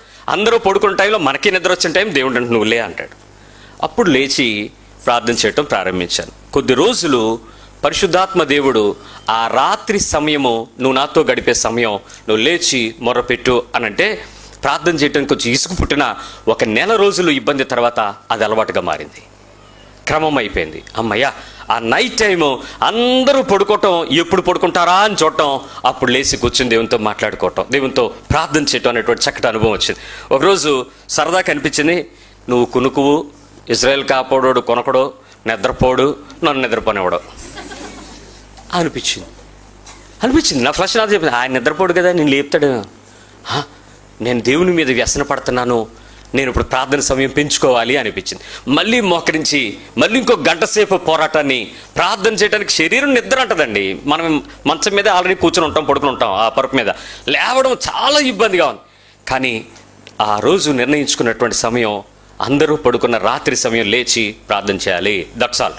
డిసైడ్ అయినప్పటి నుంచి ఆ ఫైట్ కొద్ది సంవత్సరం పాటు నేను పోరాడాను. సంవత్సరం తర్వాత అది అలవాటైంది. అది 2 రోజులు ప్రాక్టీస్ కాదు. ఎందుకు? శరీరానికి ఉండే యుద్ధం భయంకరమైన యుద్ధం. ఒకవేళ నువ్వు ఏదైనా పొద్దున్నే నేను 5 గంటలకు లెగుస్తాను అని అంటే, నీ పిల్లల క్యారేజ్ కట్టాలి అని అంటే ఖచ్చితంగా నువ్వు 5 గంటలకు లేచిపోతావు. ప్రార్థనకు లేకమంటే మాత్రం శనివారం, సెకండ్ సాటర్డే వాళ్ళ స్కూల్ లేదని ఇంకో గంట పడుకుంటావు. ఏంటి ప్రాబ్లము? నీ తీవ్రత మొదటి ప్రశ్నకి సమాధానం నీకు లేకపోవడం వల్ల రెండో ప్రశ్న దగ్గరికి వచ్చేటప్పటికి నియమించుకున్నటువంటి సమయంలో ఒక సమయాన్ని ఏర్పాటు చేసుకుని ప్రార్థన చేసే ఆసక్తిని మనం కనపరచకపోవడం. దీనికి సమాధానం లేకపోతే నువ్వు డేంజర్లో పడుతున్నావు. జాగ్రత్త, సాతాను నిన్ను పట్టుకోవడానికి రెడీగా ఉన్నాడు. నీ సొంత రక్షణ నుంచి నువ్వే తొలగిపోబోతున్నావు. దేవుడు నిన్ను భ్రష్టత్వానికి అప్పగించడానికి ఎంతో దూరంలో లేవు, చూసుకో. మూడో విషయం, ఎవ్రీ అవర్ ఎలుగెత్తి ప్రార్థన చేయగలమా? Every hour. నీకున్నటువంటి పగలు 12 గంటలు నీకు మెలకువలో ఉంటే, అది నిజంగా 12 గంటలు అనకూడదు, 18 గంటలు అని చెప్పాలి ఇప్పుడు. ఎందుకంటే రాత్రి 1 గంట వరకు సెల్ ఫోన్లు ఆపట్లేదు కదా, వీఆర్ ఆల్ అవేకింగ్ కదా. రాత్రి 18 గంటల వరకు వాడికి టాక్ టైం ఖర్చు అవ్వట్లేదని మనం ఖర్చు పెడుతున్నాం కదా. బాగా కష్టపడి అతి నీలలోహిత కిరణాలు శరీరంలో పాడు చేస్తాయని తెలిసినా కూడా ఆ చిన్న లైట్లోని మళ్ళీ ఫిల్టర్స్ పెట్టుకుని మళ్ళీ ఆ ఫోన్లో మనం ఆనందిస్తా ఉన్నాం. రైట్. నువ్వు కష్టపడేటువంటి అన్ని గంటల్లో ఎవ్రీ అవర్ దేవునితో నువ్వు మాట్లాడడానికి, ఎలుగెత్తి ప్రార్థించడానికి నీ హృదయం ఏమన్నా ప్రేరేపణ కలిగిందా? Every hour. ఒక గంట కొట్టగానే అమ్మా 1 అవర్ అయింది. చర్చికి బెల్స్ ఎందుకు కొట్టేవారో తెలుసా? చర్చికి ఎందుకు గంటలు కొడతారో తెలుసా? నీ టైం దగ్గర పడింది చూసుకొని చెప్పడానికి. బెల్ల కొట్టగానే అలర్ట్ అయ్యి ప్రార్థన చేసేవారు ఆ దినాల్లో. అమ్మో, గంట అయిపోయింది ప్రభువా, ఈ గడిచిన గంటంతట్లో కూడా నీ కృప, నీ కాపుదల, నీ క్షేమ నాతో ఉంచావయ్యా, నీకు వందనాలు స్తోత్రాలని కృతజ్ఞతలు చెల్లిస్తూ దేవునితో ఆ గంటల్లో దేవుడు చేసిన పరిస్థితులు అన్నిటి కొరకు ఎలుగెత్తి దేవుని సన్నిధిలో ప్రార్థన చేసేవారు. Every hour. ఈరోజు మనకి మార్నింగ్ టు ఈవినింగ్ చాలా రకాలైనటువంటి ఎంగేజ్మెంట్స్లో ఫిక్స్ అయిపోతున్నాం. అవర్లీ బేసిస్ మనకు కావాల్సిన విషయాలన్నిటి సర్దుబాటు చేసుకుంటున్నాం. కానీ చాలా ప్రదేశాలలో మన spiritual connectivity to the God every hour ఉండటం లేదు. మీరు ప్రతిసారి ప్రయత్నం చేసి చూడండి. ఎలుగెత్తి ఈ విషయాన్ని ప్రతి గంటలో మీరు ఒక సమయం తీసుకొని, ఒక సెకండ్, ఒక నిమిషం, ఒక 10 నిమిషాలు నీకున్న అనుకూలతను బట్టి నువ్వు ప్రేయర్ చేయటం అనేది 1 అవర్లో ప్రార్థన చేయగలిగితే, నువ్వు స్టార్ట్ చేయగలిగితే, నువ్వు పాపానికి దూరంగా ఉంటావు, లోకానికి దూరంగా ఉంటావు, లోక ఆకర్షణలకు దూరంగా ఉంటావు. ఆ పరిస్థితుల దగ్గరికి వెళ్ళనివ్వకుండా దేవుడు నిన్ను బయటికి తీసుకొస్తూనే ఉంటాడు. ఆ పరిస్థితుల్లో నీ దగ్గర సమాధానం ఉండాలి. మొదటిది రహస్యమైన ప్రార్థన. 2 నిర్దేశించబడ్డ సమయంలో చేయాల్సిన ప్రార్థన. 3 ప్రతి గంటకు నువ్వు ఎలుగెత్తి చేసేటువంటి ప్రార్థన. నంబర్ 4, ఉదయం లేచిన దగ్గర నుంచి మీరు రాత్రి నిద్రపోయేంత వరకు ఎవరో ఒకళ్ళతో ఏదో ఒక సందర్భంలో, అయితే టెలిఫోనే లేకపోతే ఫేస్ టు ఫేస్, మన ఇంటిలో, మన చుట్టుపక్కల ఎక్కడో చోట ఎవరో ఒకళ్ళతో మనం సంభాషణలో ఉంటామా ఉండమా? జైల్లో వాళ్ళకు కూడా మాట్లాడుకోవడానికి టైం ఉంటుంది, మనకు కూడా ఖచ్చితంగా ఉంటుంది, బోల్డ్ టైం ఉంటుంది. ఈ ప్రతి సంభాషణ అయిపోయిన తర్వాత, నీ సంభాషణ అనంతరం నా పని వల్ల కానీ, నా యొక్క సంభాషణ వల్ల కానీ దేవుని మహిమకి ఏమైనా భంగం కలిగిందా అని నువ్వు ప్రశ్నించుకున్నావా? Every hour, any time. ఒక డే 24 అవర్స్ మీరు తీసుకుంటే, 24 అవర్స్లో మీరు మాట్లాడుకునేటువంటి సంబంధాలు, మీ స్నేహితులతో, మీ చుట్టుపక్కల, మీ కస్టమర్స్తో, మీ బిజినెస్లో, లేక మీ ఇంటి వారితో, నీ ఫ్యామిలీలో, నీ రక్త బంధువులతో, నీ పిల్లలతో, నీ ఎవరున్నారో వాళ్ళతో, సంఘస్థులతో, వాళ్ళ మధ్యలో నీకున్నటువంటి యాంపిల్ టైం అనంతరం, లేకపోతే ఏదైనా పనులు చేసిన తర్వాత, ఈ పనిని బట్టి కానీ, ఈ టాక్ని బట్టి కానీ నేను దేవుని మహిమను భంగం కలిగించేటట్లు నేనేమైనా ప్రవర్తించానా? ఎప్పుడైనా ప్రశ్నించుకున్నావా? ఎనీ వర్క్ మీరు చేసేటప్పుడు ఆ పనిని బట్టి నేను దేవునికి తగిన రీతిగా, దేవుని మహిమకు ఆటంకం కలిగించేలాగా నేనేమైనా పని చేశానా అని నువ్వు ప్రశ్నించుకున్నావా? ఒక సహోదరి చెన్నై నుంచి డాక్టర్గా పనిచేస్తూ, సిఎంసి బెంగళూరులో పనిచేస్తూ, ఆమె రిజైన్ చేసి వచ్చేస్తున్నారు. వచ్చిన తర్వాత ఏదో సందర్భంలో నాతో మాట్లాడుతూ ఎందుకు రిజైన్ చేశారు అని అడిగితే, ఆవిడ చెప్పిన విషయం ఏంటంటే, నేను పని చేస్తున్నానండి డాక్టర్గా, నేను సీనియర్ సర్జన్ని పనిచేస్తున్నాను, కానీ ఆ కొన్ని పనులు చేస్తునేటప్పుడు, ప్రొసీజర్ మేము ఫాలో అయ్యేటప్పుడు దేవుని మహిమకు భిన్నమైన పనిని నేను చేస్తున్నానని నాకు తెలుసు. I'm earnest to the God's principle. నా వలన దేవుని మహిమకు అక్కడ ఆటంకం కలుగుతుంది, నేను చేసే పనుల వల్ల, నేను చేసే పద్ధతుల వల్ల అని. నేను నవ్వేసి, అమ్మ మీరు ప్రొఫెషనలీ డాక్టర్, సమ్ టైమ్స్ అట్లా జరగచ్చు, దాన్ని కన్సిడర్ చేయడు దేవుడు అని అంటే, బ్రదర్ ప్రాబ్లం ఏంటో తెలుసా అండి, మేము ప్రొసీజర్ చేసేటప్పుడు ఆపరేషన్ రాంగ్గా చెయ్యం, దూది పెట్టి కుట్టేయటం అలాంటివి మేమేం చేయమండి, చాలా సొఫిస్టికేటెడ్గా చేస్తాం. అక్కడ అనెస్థెటిస్టు, ఆ పక్కనున్న థియేటర్ అసిస్టెంట్స్, కొంతమంది సీనియర్ స్టాఫ్ వల్గర్ జోక్లు వేస్తారు. మేము వాటితో ఎంజాయ్ చేస్తున్నాను అంది. ఆమె ప్రాబ్లం ఏంటట? She is a good Christian. అక్కడ వాళ్ళు ఆ రకరకాల మాటలు మాట్లాడుతుంటే, సరసపు మాటలు మాట్లాడుతుంటే, బూతు మాటలు మాట్లాడుతుంటే, శరీరాల్లో కోరికలు రేకెత్తించేటువంటి మాటలు కామెంట్స్ చేస్తూ ఉంటే ఐఎమ్ అడ్మిటింగ్ ఇట్. నేను అక్కడ ఉంటున్నాను, నేను ఒప్పుకుంటున్నాను, నేను చేస్తున్నాను, నేను పర్వాలేదులే అనుకుంటున్నాను. కానీ ఎట్ ద సేమ్ టైం ఆ 1 hour సర్జరీ కంప్లీట్ అయిపోయిన తర్వాత నేను వెనక్కి వచ్చిన తర్వాత నా హృదయం లోపల అవి నాటుకుని ఉండడం నేను చూస్తున్నాను. నాకు అవి వద్దన్నా కూడా నేను థియేటర్కే వెళ్ళాలని ప్రయత్నం చేస్తున్నాను. కారణం ఏంటో తెలుసా? ఆ ఎంటర్టైన్మెంట్ నా శరీరం కోరుకుంటుంది. అది దేవుని నామానికి మహిమకు భంగం కలిగిస్తుంది. కాబట్టి నేను ఉద్యోగం రిజైన్ చేస్తాను. అమ్మ, మరి మీరు ఎక్కడికి వెళ్ళినా అలాగే మీకు ఎవరో ఒకరు ఎదురవుతూ ఉంటారు కదంటే, ఎక్కడికి వెళ్ళినా నేను ఆ పని చేయనండి అంది. అమ్మ, మరి మీరు లైవ్లీహుడ్ అని అంటే దేవుడు పోషించుకుంటాడు సార్, నీతి నిమిత్తం ఆకలి దప్పులు కలిగిన వారు ధన్యులు అన్నారు కదా, నేను పడతాను సార్ శ్రమ అంది. ఒక చిన్న క్లినిక్ ఓపెన్ చేసి, పెద్ద సర్జన్ సిఎంసి వేలూరు నుంచి వచ్చి ఒక చిన్న క్లినిక్ ఓపెన్ చేసి కేవలం కన్సల్టెంట్గా పనిచేస్తూ ఒక్కొక్క మనిషి దగ్గర 30 రూపాయలు ఫీజు తీసుకుని ఒక చిన్న గ్రామంలో ఒక చిన్న డబ్బా ఒక క్లినిక్, స్మాల్ క్లినిక్ పెట్టుకుని ఆవిడ బతుకుతుంది. అని అడిగాను, అమ్మ మీ పొజిషన్కి మీకున్నటువంటి దానంటే, సార్ ఇప్పుడు నా హృదయం దేవునికి మహిమకరంగా నిలబడుతుంది, నా పనులు దేవునికి మహిమకరంగా ఉన్నాయి, నేను ఆటంకంగా లేను, నా క్రియలు ఆటంకంగా లేవు, నా పనులు ఆటంకంగా లేవు, నా ఉనికి ఆటంకంగా లేదు. ఒకసారి నీ హృదయం అలా ఎప్పుడైనా నీతో చెప్పిందా? నువ్వు ఉంటున్న ప్రదేశాలు, చూస్తున్న పనులు, చెప్తున్న మాటలు, చేస్తున్న సందర్భాలు, కూర్చుంటున్న ప్రదేశం, అపహాసకులు కూర్చున్న చోట కూర్చోకూడదని తెలిసి కాసేపు అక్కడ కూర్చుని సరదాగా మాట్లాడుకుంటుంటే నీ హృదయం ప్రేరేపించబడుతూ ఉంటే ఆ సమయం పరిశుద్ధాత్మ దేవుడు నీతో ఎంత దుఃఖపడుతుంటాడో తెలుసా? We enjoy the talk, we enjoy the relations. నీ విశ్వాస జీవితంలో నీ పని లేక నీ మాటలు నిజంగా దేవునికి మహిమకరంగా ఆ ప్రదేశంలో ఉంటున్నాయా? కానప్పుడు నీ హృదయం లోపల లోతైన పశ్చాత్తాపం ఉంటుందా? అది రాదే, నీవు కూడా మర్చిపోతావు. Not so serious.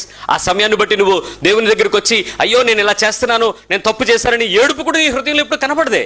దాని గురించి వీ నాట్ సో సీరియస్. ఆలోచించు. నీ సంభాషణ వెంటనే దేవునితో ఎలా ఉంటుంది, ఆ పరిస్థితి వల్ల ఎలాగ దేవుని పనికి నీకేమైనా క్షమించాలి అని అనిపిస్తుందేమో వెంటనే క్షమాపణ పొందడానికి ప్రయత్నించి దేవుని మహిమకు భంగం కలిగించే పని నువ్వు చేయొద్దు. Be a true Christian. ఒక స్టూడెంట్గా నువ్వు ఉంటే నిజమైన క్రైస్తవుడిగా బ్రతుకు. ఒక తల్లిగా నువ్వు ఉంటే నిజమైన క్రైస్తవురాలుగా బ్రతుకు. ఒక ఉద్యోగిగా నువ్వు ఉంటే రియల్ క్రిస్టియన్గా బ్రతుకు. అంతేగాని ఇటు అటు ఉండగలిగే లాంటి పరిస్థితులు నువ్వు చేయడానికి కుదరదు. ఉదయాన్నే ఒక సంఘటన విన్నప్పుడు మధ్యాహ్నం వరకు మనసులో లేకుండా అయిపోయింది. ఆ 7 కుమార్తెలు, ఒక కుమారుడు, ఆ తల్లి ఒక చిన్న ఉద్యోగం చేస్తూ ఆయా ప్రదేశాల్లో హెల్త్ డిపార్ట్మెంట్లో పనిచేస్తూ చాలా దూరాలు ప్రయాసపడి కొండలెక్కి నలుగుతూ చాలా కష్టపడి పనిచేసేది. భర్త సరిగ్గా ఆదరించేవాడు కాదు. ఈ 7+1 8 మందిని పోషించడానికి మరి ఆమె ఆమ్యామ్యా కూడా తీసుకునేదంట. మనకు కూడా తెలియదు. రిటైర్ అయిపోయింది. ఇప్పుడు షీఈస్ క్రాస్డ్ 80. ఈరోజు కొడుకు ఒక మాట అన్నాడంట. కొడుకు ఈరోజు అంటే he is also gazetted officer son అంటున్నాడు, మా బతుకులు ఇలా రోడ్డును పడిపోవడానికి కారణం ఏంటో తెలుసా?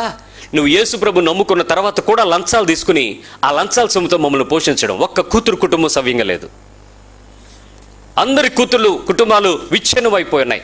ఒక 2 భార్యాభర్తలతో కలిసి ఉన్న భర్త ఒక ఊరైతే భార్య ఇంకొక ఊరు, ఏదో దూరం, పిల్లలు మరి అక్కడ హాస్టల్లో పెట్టి ఎవడి జీవితం హ్యాపీగా లేకపోవడానికి కారణం ఏంటో తెలుసా? నువ్వే అని ఆ తల్లిని అంటుంటే ఆవిడంటది, అవునమ్మా, నా భర్త నన్ను పట్టించుకోకపోగా, నా జీవితం నాకు సరిపోకపోగా, ఇన్ని కష్టాలు అయినప్పుడు దేవుడు మార్గం చూపిస్తేనే కదా నేను ఆ మార్గంలోకి వెళ్ళింది అంది ఆవిడ. ఏ మార్గం? ఆమ్యామ్యా తీసుకునే మార్గం ఎవరు చూపించారు? ఈరోజు కుటుంబం అంతా శాపగ్రస్తమైన పరిస్థితుల్లో నిలబడుతున్న దానికి కనపడట్లా ఆవిడికి. నేను ఎంత చక్కగా చదువులు చదివించాను, ఎంత చక్కటి ఉద్యోగాల్లో పెట్టాను అనుకుంటుంది. ఈరోజు ఆస్తులు దేవుని అంగీకారానికి సూచన కాదు. ఉద్యోగాలు, పరిస్థితులు ఏవి దేవునితో ఆశీర్వదించబడ్డాయి అనడానికి ఎప్పుడు కూడా సూచనలు కాదు. గుర్తించండి ప్రియులారా. కాబట్టి నీ పరిస్థితి అంతటిలో ఎలాంటి పరిస్థితిని బట్టి దేవునికి మహిమకరం కాకుండా ఉంటున్నావో దానిలో నువ్వు సిద్ధపడు. నెంబర్ 5, 5వ ప్రశ్న, సంతోషమైనటువంటి ప్రతి సంఘటన తరువాత దేవునికి స్తుతి చెల్లించావా? హ్యాపీయెస్ట్ మూమెంట్ నీ లైఫ్లో ఈ ఉదయకాలం నుంచి విన్న గొప్ప సంతోషకరమైన విషయాలు ఏవైనా జరిగినాయి, అల్ప సంతోషమైన జరిగినాయి, ఏదో ఒక హ్యాపీ మూమెంట్ జరిగితే వెంటనే థ్యాంక్స్ గివింగ్ చెప్పావా? మా తమ్ముడు ఉదయాన్నే వచ్చాడు, చాలా చిన్నపిల్లాడు. వాడు 2 చాక్లెట్లు పట్టుకొచ్చాడు. వచ్చి అన్నయ్య అన్నాడు. ఏనన్నాను? ఇవాళ నా పుట్టినరోజు అంట అన్నాడు. అంట అడిగి తెలియదు కదా. యోగే స్టూడెంట్ ఏం తెలుసుదాడు? ఎప్పుడు పుట్టాడు? నా పుట్టినరోజు అంట, అమ్మేమో మీకు ఇది ఇచ్చి నాకు ప్రార్థన చేయమంది అన్నాడు. సరే రా, అది నాకు ఇవ్వద్దు కానీ నేను ప్రార్థన చేస్తాను దా అని చెప్పేసి వాడికి ప్రార్థన చేసిన తర్వాత వాడితో ఒక మాట అన్నాను. ఈరోజు అంతా నువ్వు ఎక్కడికి వెళ్ళకుండా చర్చ్కొచ్చావు కదా, ఇంటికి వెళ్ళిన దగ్గర నుంచి ఏసయ్యా నన్ను నువ్వు ఇచ్చావు, నన్ను నీకు లోకల్లోకి తీసుకొచ్చావు, నీకు థ్యాంక్ యూ ఏసయ్యా అని చెప్పు అన్నాను. అనంటే చెప్తాను అన్నాడు. చాక్లెట్స్ 2 ఆడికి ఇచ్చేసాను. ఆడు తీసుకున్నాడు, ఒకటి తిన్నాడు, వెళ్ళాడు. ఇంటికి వెళ్ళిపోయేటప్పుడు వచ్చి అన్నయ్య ఇప్పుడు వరకు థ్యాంక్ యూ చెప్పాను ఏసైకి సరిపోద్దా అన్నాడు. He felt bore. యవనస్తులు ఎంతమంది ఉన్నారు ఇక్కడ? ఆడపిల్లలు, మగపిల్లలు? Very good. మీకు బర్త్డేకి 12 గంటల వరకు 12 గంటల 1 సెకండ్ వరకు వెయిట్ చేసేది దేనికోసం? ఆ రోజు మారిపోయిన వెంటనే ఏం చేయడం కోసం? మీరు ఎలుగుతున్న దీపాన్ని ఆర్పేయడం కోసం. ఆర్పేసుకుని నా బతుకేలా చీకట్లోకి వెళ్ళిపోవాలనుకుని నూదేసి ఆ తర్వాత చక్కగా ఉన్నదాన్ని పాడు చేసి పూసుకోవడం కోసం. సంథింగ్ మొక్కల మీద రాసుకోవటం ఇప్పుడు అలవాటు అయిపోయింది కదా, ఫ్యాషన్గా మారిపోయింది కదా, దాన్ని కోసుకుని పిసుక్కుని మంచిది అది చేసుకుంటూ పోతే రైట్. మీరు అలా చేస్తున్న వెనక ద బ్యాక్గ్రౌండ్ ఆ క్షణానికి దేవుడికి కృతజ్ఞతలు చెల్లించడం తెలిసిన తరువాత ఎంజాయ్ చేయటం నీకు తెలుస్తుంది. We say thank you Lord for this new year of crown you are given to me, but the next minute you will enjoy the world. Biryani, cheers, మరెక్కడో ఫ్రెండ్స్ పార్టీ, ఎక్కడో ఏదో సంతోషం, ఆనందం, అల్లరి. ఏమండి సందర్భమైన వెంటనే కృతజ్ఞతలు చెల్లించండి అని చెప్తున్నా నేను. ముందు చేసి తర్వాత సందర్భాన్ని మార్చుకోండి అని చెప్పట్లా. మనిషి హృదయం అంతా ఏం చెప్పొద్ది? ఈరోజు కొత్త దినం వచ్చిన వెంటనే మీరు నా దగ్గర అడగండి, నేను కొన్ని పేపర్స్ ఇస్తాను. ఎవ్రీ బర్త్డేకి మీరు ఎవాల్యుయేట్ చేసుకోవాల్సిన కొన్ని ప్రశ్నలు ఉంటాయి. అవి వేసుకుని ఉపవాసం ఉండాలి, దేవుని సన్నిధిలో మోకరించాలి. ఇంట్లోంచి బయటకు వెళ్ళి ఫ్రెండ్స్తో కేకలేసుకుని చీర్స్ అప్స్ సెల్ఫీలు వేసుకోవటం కాదు మీకు కావాల్సింది. నీ లైఫ్లో దేవుడు నీకు ఇచ్చిన ఈ కొత్త సంవత్సర దయాకిరీటం నువ్వు సంపాదించుకున్నది కాదు, మీ అమ్మ నాన్న కొన్నది కాదు, నీకున్నటువంటి హెల్త్ ఫిట్నెస్ నీకు ఎవడో ఇచ్చింది కాదు. It's absolutely given by God. దేవునికి నాకు మధ్యలో జరిగిన ఆ కొత్త సంవత్సరపు లెక్క నా ఆత్మీయ పరిపూర్ణత, పరిపక్వత, అభివృద్ధి, నేను ఎంత ఎదిగానో అన్నది నేను తెలుసుకుని ప్రభువా ఇదిగో ఈ ఇయర్ కన్నా ఈ ఇయర్ అని ఎవ్రీ ఇయర్ నీవు ప్రోగ్రెస్ రిపోర్ట్ మెయింటైన్ చేసినట్టు నీ స్పిరిచువల్ కార్డు మెయింటైన్ చేసుకోవాలి. ఎందుకు? నీ జీవితంలో ఏ చిన్న సందర్భం వచ్చినా దేవునికి కృతజ్ఞతలు చెల్లించుట అనేది ప్రాధాన్యత అవ్వాలి. నిజానికి మన జీవితంలో అన్ని విషయాలు అలా ఉన్నామా? అన్ని విషయాల్లో ఉన్నామా? లేం. మనకు దేవునికి స్తుతి చెల్లించడానికి నీకు ఏదైనా జరిగి నిన్ను సంతోషపరిస్తే 1-2 నిమిషాలు థ్యాంక్స్ అంటే ఆ తర్వాత నువ్వు లోకంలో పడిపోతావు. ఎప్పుడు కూడా దాని విషయంలో నువ్వు కృతజ్ఞతలు చెల్లించే మనసు నీ దగ్గర లేదు. జాగ్రత్త, నువ్వు బోర్డర్లో ఉన్నావు, పరిస్థితులు నీ దగ్గరే ఉన్నాయి. నెంబర్ 6, ఈ దినకృత్యాలన్నిటిని నువ్వు చక్కగా ప్లాన్ చేసుకున్నానని చెప్పగలవా? ఎవ్రీ డే ఉదయం నువ్వు లేచిన వెంటనే నువ్వు చేయాలనుకుంటున్న విషయాలు నీ ఆలోచనలో, నీ జ్ఞాపకాలలో, నీ మేధస్సులో నీకు తెలిసిన విషయాలలో డైలీ షెడ్యూల్ చక్కగా ప్లాన్ చేసుకున్నాను అని నువ్వు దేవునికి చెప్పగలవా? The planning. ఉద్యోగాలకు వెళ్ళాల్సిన వాళ్ళు routine, it's not planning, it's routine.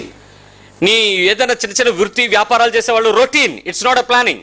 But నీ లైఫ్లో ప్లానింగ్ ఉండాలి, పక్కా ప్లానింగ్ ఉండాలి. ప్రభు దగ్గర నుంచి సమయం తీసుకోవడం నేర్చుకోవాలి. ప్రభువు దగ్గర నుంచి ఆ పనిని మీరు ఉపయోగించుకోవడం నేర్చుకోవాలి. ఏమంటే నెలసరి జీతగాళ్ళు ఒక నెల అయ్యేటప్పటికి 1వ తారీఖు నుంచి 10వ తారీఖు లోపు మీ ఏటీఎంలో డబ్బులు పడిపోతాయి. మీరు చూసుకుంటారు, అమ్మయ్య డబ్బులు వచ్చేసాయి, ఇక నెక్స్ట్ పేమెంట్స్ ఇచ్చేసుకోవచ్చు. Current bill, internet, phone bill, లేక పాల బిల్లు, రకరకాలు మీరు సెటిల్ చేసుకుంటారు. అలాగే మీరు దేవునితో కూడా ప్రభువా ఈ నెలంతా నేను కష్టపడడం ద్వారా నాకు నువ్వు ఈ 10,000 ఇచ్చావు, నీకు వందనాలు స్తోత్రాలు. ఈ 10,000లో నుంచి ఈ 2,500 నేను రెంట్కి తీసుకుంటున్నాను ప్రభువా, నువ్వు ఇచ్చినందుకు వందనాలు. 1,000 రూపాయలు పాలకి ఇస్తున్నాను ప్రభువా, నీకు వందనాలు స్తోత్రాలు. పిల్లల కోసం నేను నీకు 1,100 ఫీజు కడుతున్నాను ప్రభువా, నీకు వందనాలు స్తోత్రాలు. కూరగాయల కోసం ఈ రోజు 50 రూపాయలు తీసుకుంటున్నాను ప్రభువా, నువ్వు ఇచ్చినందుకు నీకు వందనాలు స్తోత్రాలు. ఎవరివి డబ్బులు? దేవునివి. ఎవరి దగ్గర నుంచి తీసుకోవాలి? దేవుని చేతుల నుంచి తీసుకోవాలి. అంతేగాని నువ్వు సంపాదించుకున్నావు నావే, నా జీతం నా ఇష్టం, నా కార్డు నేను గీకుతా. సారీ. Time, every time. ఈరోజు దేవుడు తన కృపను బట్టి నీకు 24 గంటలు ఇచ్చాడు. 24 గంటల్లో నువ్వు ఆలోచన చేసి చెప్పాలి, ప్రభువా ఉదయాన్నే నేను లెగుస్తున్నాను, ఇదిగో 7 గంటలకు లేచాను ప్రభువా, అయ్యా 10 minutes please give you my time, నేను నన్ను రిఫ్రెష్ అయ్యి వచ్చేస్తాను ప్రభువా, 10 minutes నాకు టైం ఇవ్వండి. Go spend only 10 minutes in your bathrooms, not more than 1 minute. 1 నిమిషం నువ్వు ఎక్కువ ఖర్చు చేస్తే నువ్వు దేవుని దగ్గర అడగాలి, ప్రభువా 1 నిమిషం ఎక్కువ తీసుకుంటాను ప్లీజ్, మళ్ళీ పని చేయి. ఇంకా 2 నిమిషాలు తీసుకోవాలనిపించిందా? ఆస్క్ గాడ్, ప్రభా నేను ఇంకో 2 నిమిషాలు ఎక్కువ తీసుకుంటాను ప్లీజ్, పర్మిషన్ ఇవ్వండి ప్రభా. టైం ఎవరిది? నొరలారా 2 అంటే ఉంటావు ఎక్కడన్నా? నువ్వు బాత్రూంలో ఉన్న, బెడ్రూమ్లో ఉన్న, నీ దగ్గరికి వచ్చి పలకరించేది మృత్యు ఒకటే కదా. ఎవడు నీ దగ్గరికి రాడు. నీ ఏ సిగ్నల్ వేవ్ రాదు, కానీ ప్రభు నీ దగ్గరికి రాగలడు, మరణాన్ని పంపగలడు. మరి రాకుండా నిన్ను ఆపాడనంటే every time you should calculate to God. దేవునితో చెప్పాలి, ప్రభా ఇక నేను ప్రేయర్కి వెళ్తున్నాను, 1 గంటకి వెళ్తాను, 3 గంటల వరకు అక్కడ ఉంటాను, నువ్వు నాకు సహాయం చేయి. I'm asking your permission for 2 hours. Every minute to God.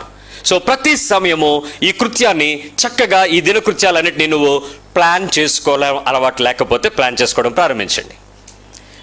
కొంతమంది ప్లాన్ చేసుకోవడానికి ప్రయత్నం చేస్తారు. అంటే నేను కూడా వంట నేర్చుకునే కొత్తలో కొంచెం ప్రయోగాలు చేయటం చాలామందికి ఆసక్తిగా ఉంటుంది కదా, నాకు చాలా ఇంట్రెస్ట్. ఏం చేస్తారంటే బిర్యానీ వండాలి అని అంటే సహజంగా కొంత ప్రొసీజర్ ఉంది. ముందు ఉల్లిపాయలు వేపడం, తర్వాత టమాటాలు వేయటం, తర్వాత మసాలాలు వేయటం, కొంత సమయం దాన్ని యాగనివ్వడం, తర్వాత ఆ పదార్థాలు వేయటం. ఏదైతే ఏముందో అంత కలిపెట్టేద్దాం ఒకసారి పెడిసాను, హావలే కుక్కర్ విజిల్ వచ్చాయి, 3 అయినాయి, ఉడకలేదు, తీసాను, గట్టిగా ఉంది, మళ్ళీ నీళ్లు పోసి మళ్ళీ పెట్టాను, మళ్ళీ ఇంకో 3 వచ్చినాయి, మళ్ళీ తీసాను, ఇంకొక రకంగా తయారైంది. తిందామంటే అసలు పనికి రాకుండా అయిపోయింది. అసలు ఫ్రెండ్స్ వచ్చారు, వాసన కుంకుమలు ఆడిపోతుంది, ఇల్లంతా పెట్టరా అంటున్నాడు. తిడితే కొట్టేస్తారు ఇల్లు అనిపిస్తుంది. మొత్తాన్ని కుక్కర్ ఓపెన్ చేసి అటు పెడితే చూశారు, ఏంట్రా ఇది అన్నాడు. లాంటిదిరా బిర్యానీ కాదు, లాంటిది తినేను అన్నాడు. ఒరే నీకేదో పెద్ద వంటగాడు అనుకుని అని వాసనకి ఆకలి పెట్టుకుని వచ్చాం, దెబ్బ అయిపోయాం రా అన్నాడు. నేను దెబ్బ అయిపోయాను రా. ఏంటనంటే ఆడు ప్యాకెట్ మీద ఏమన్నాడంటే ఇవన్నీ వేసి కలపండి అన్నాడు. నేను కలిపాను, అది తేడా వచ్చింది. ఏంటి తేడా అని అంటే ఆ తర్వాత వంటవాడి దగ్గరికి వెళ్ళి నేను చూసుకున్నప్పుడు దీని తర్వాత ఏది వేసాడో జాగ్రత్తగా కనిపెట్టాను.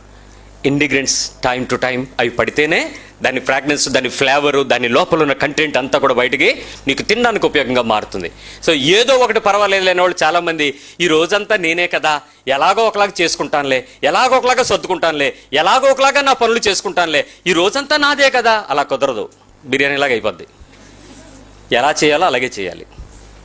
ఏమండి, ఉదయాన్నే లేచిన వెంటనే మీ పిల్లలు పెద్దలు అందరూ పడుకున్నటువంటి బట్టలు సాయంత్రం నీళ్ళే కదా నేనే తీసుకుంటాను అనుకుంటే సాయంత్రం నీకేం చెప్పుద్దో తెలుసా? నీ శరీరం ఈ రాత్రి కూడా పడుకుంటాం, మళ్ళీ ఎత్తరం ఎందుకు ఉంచి అంటది.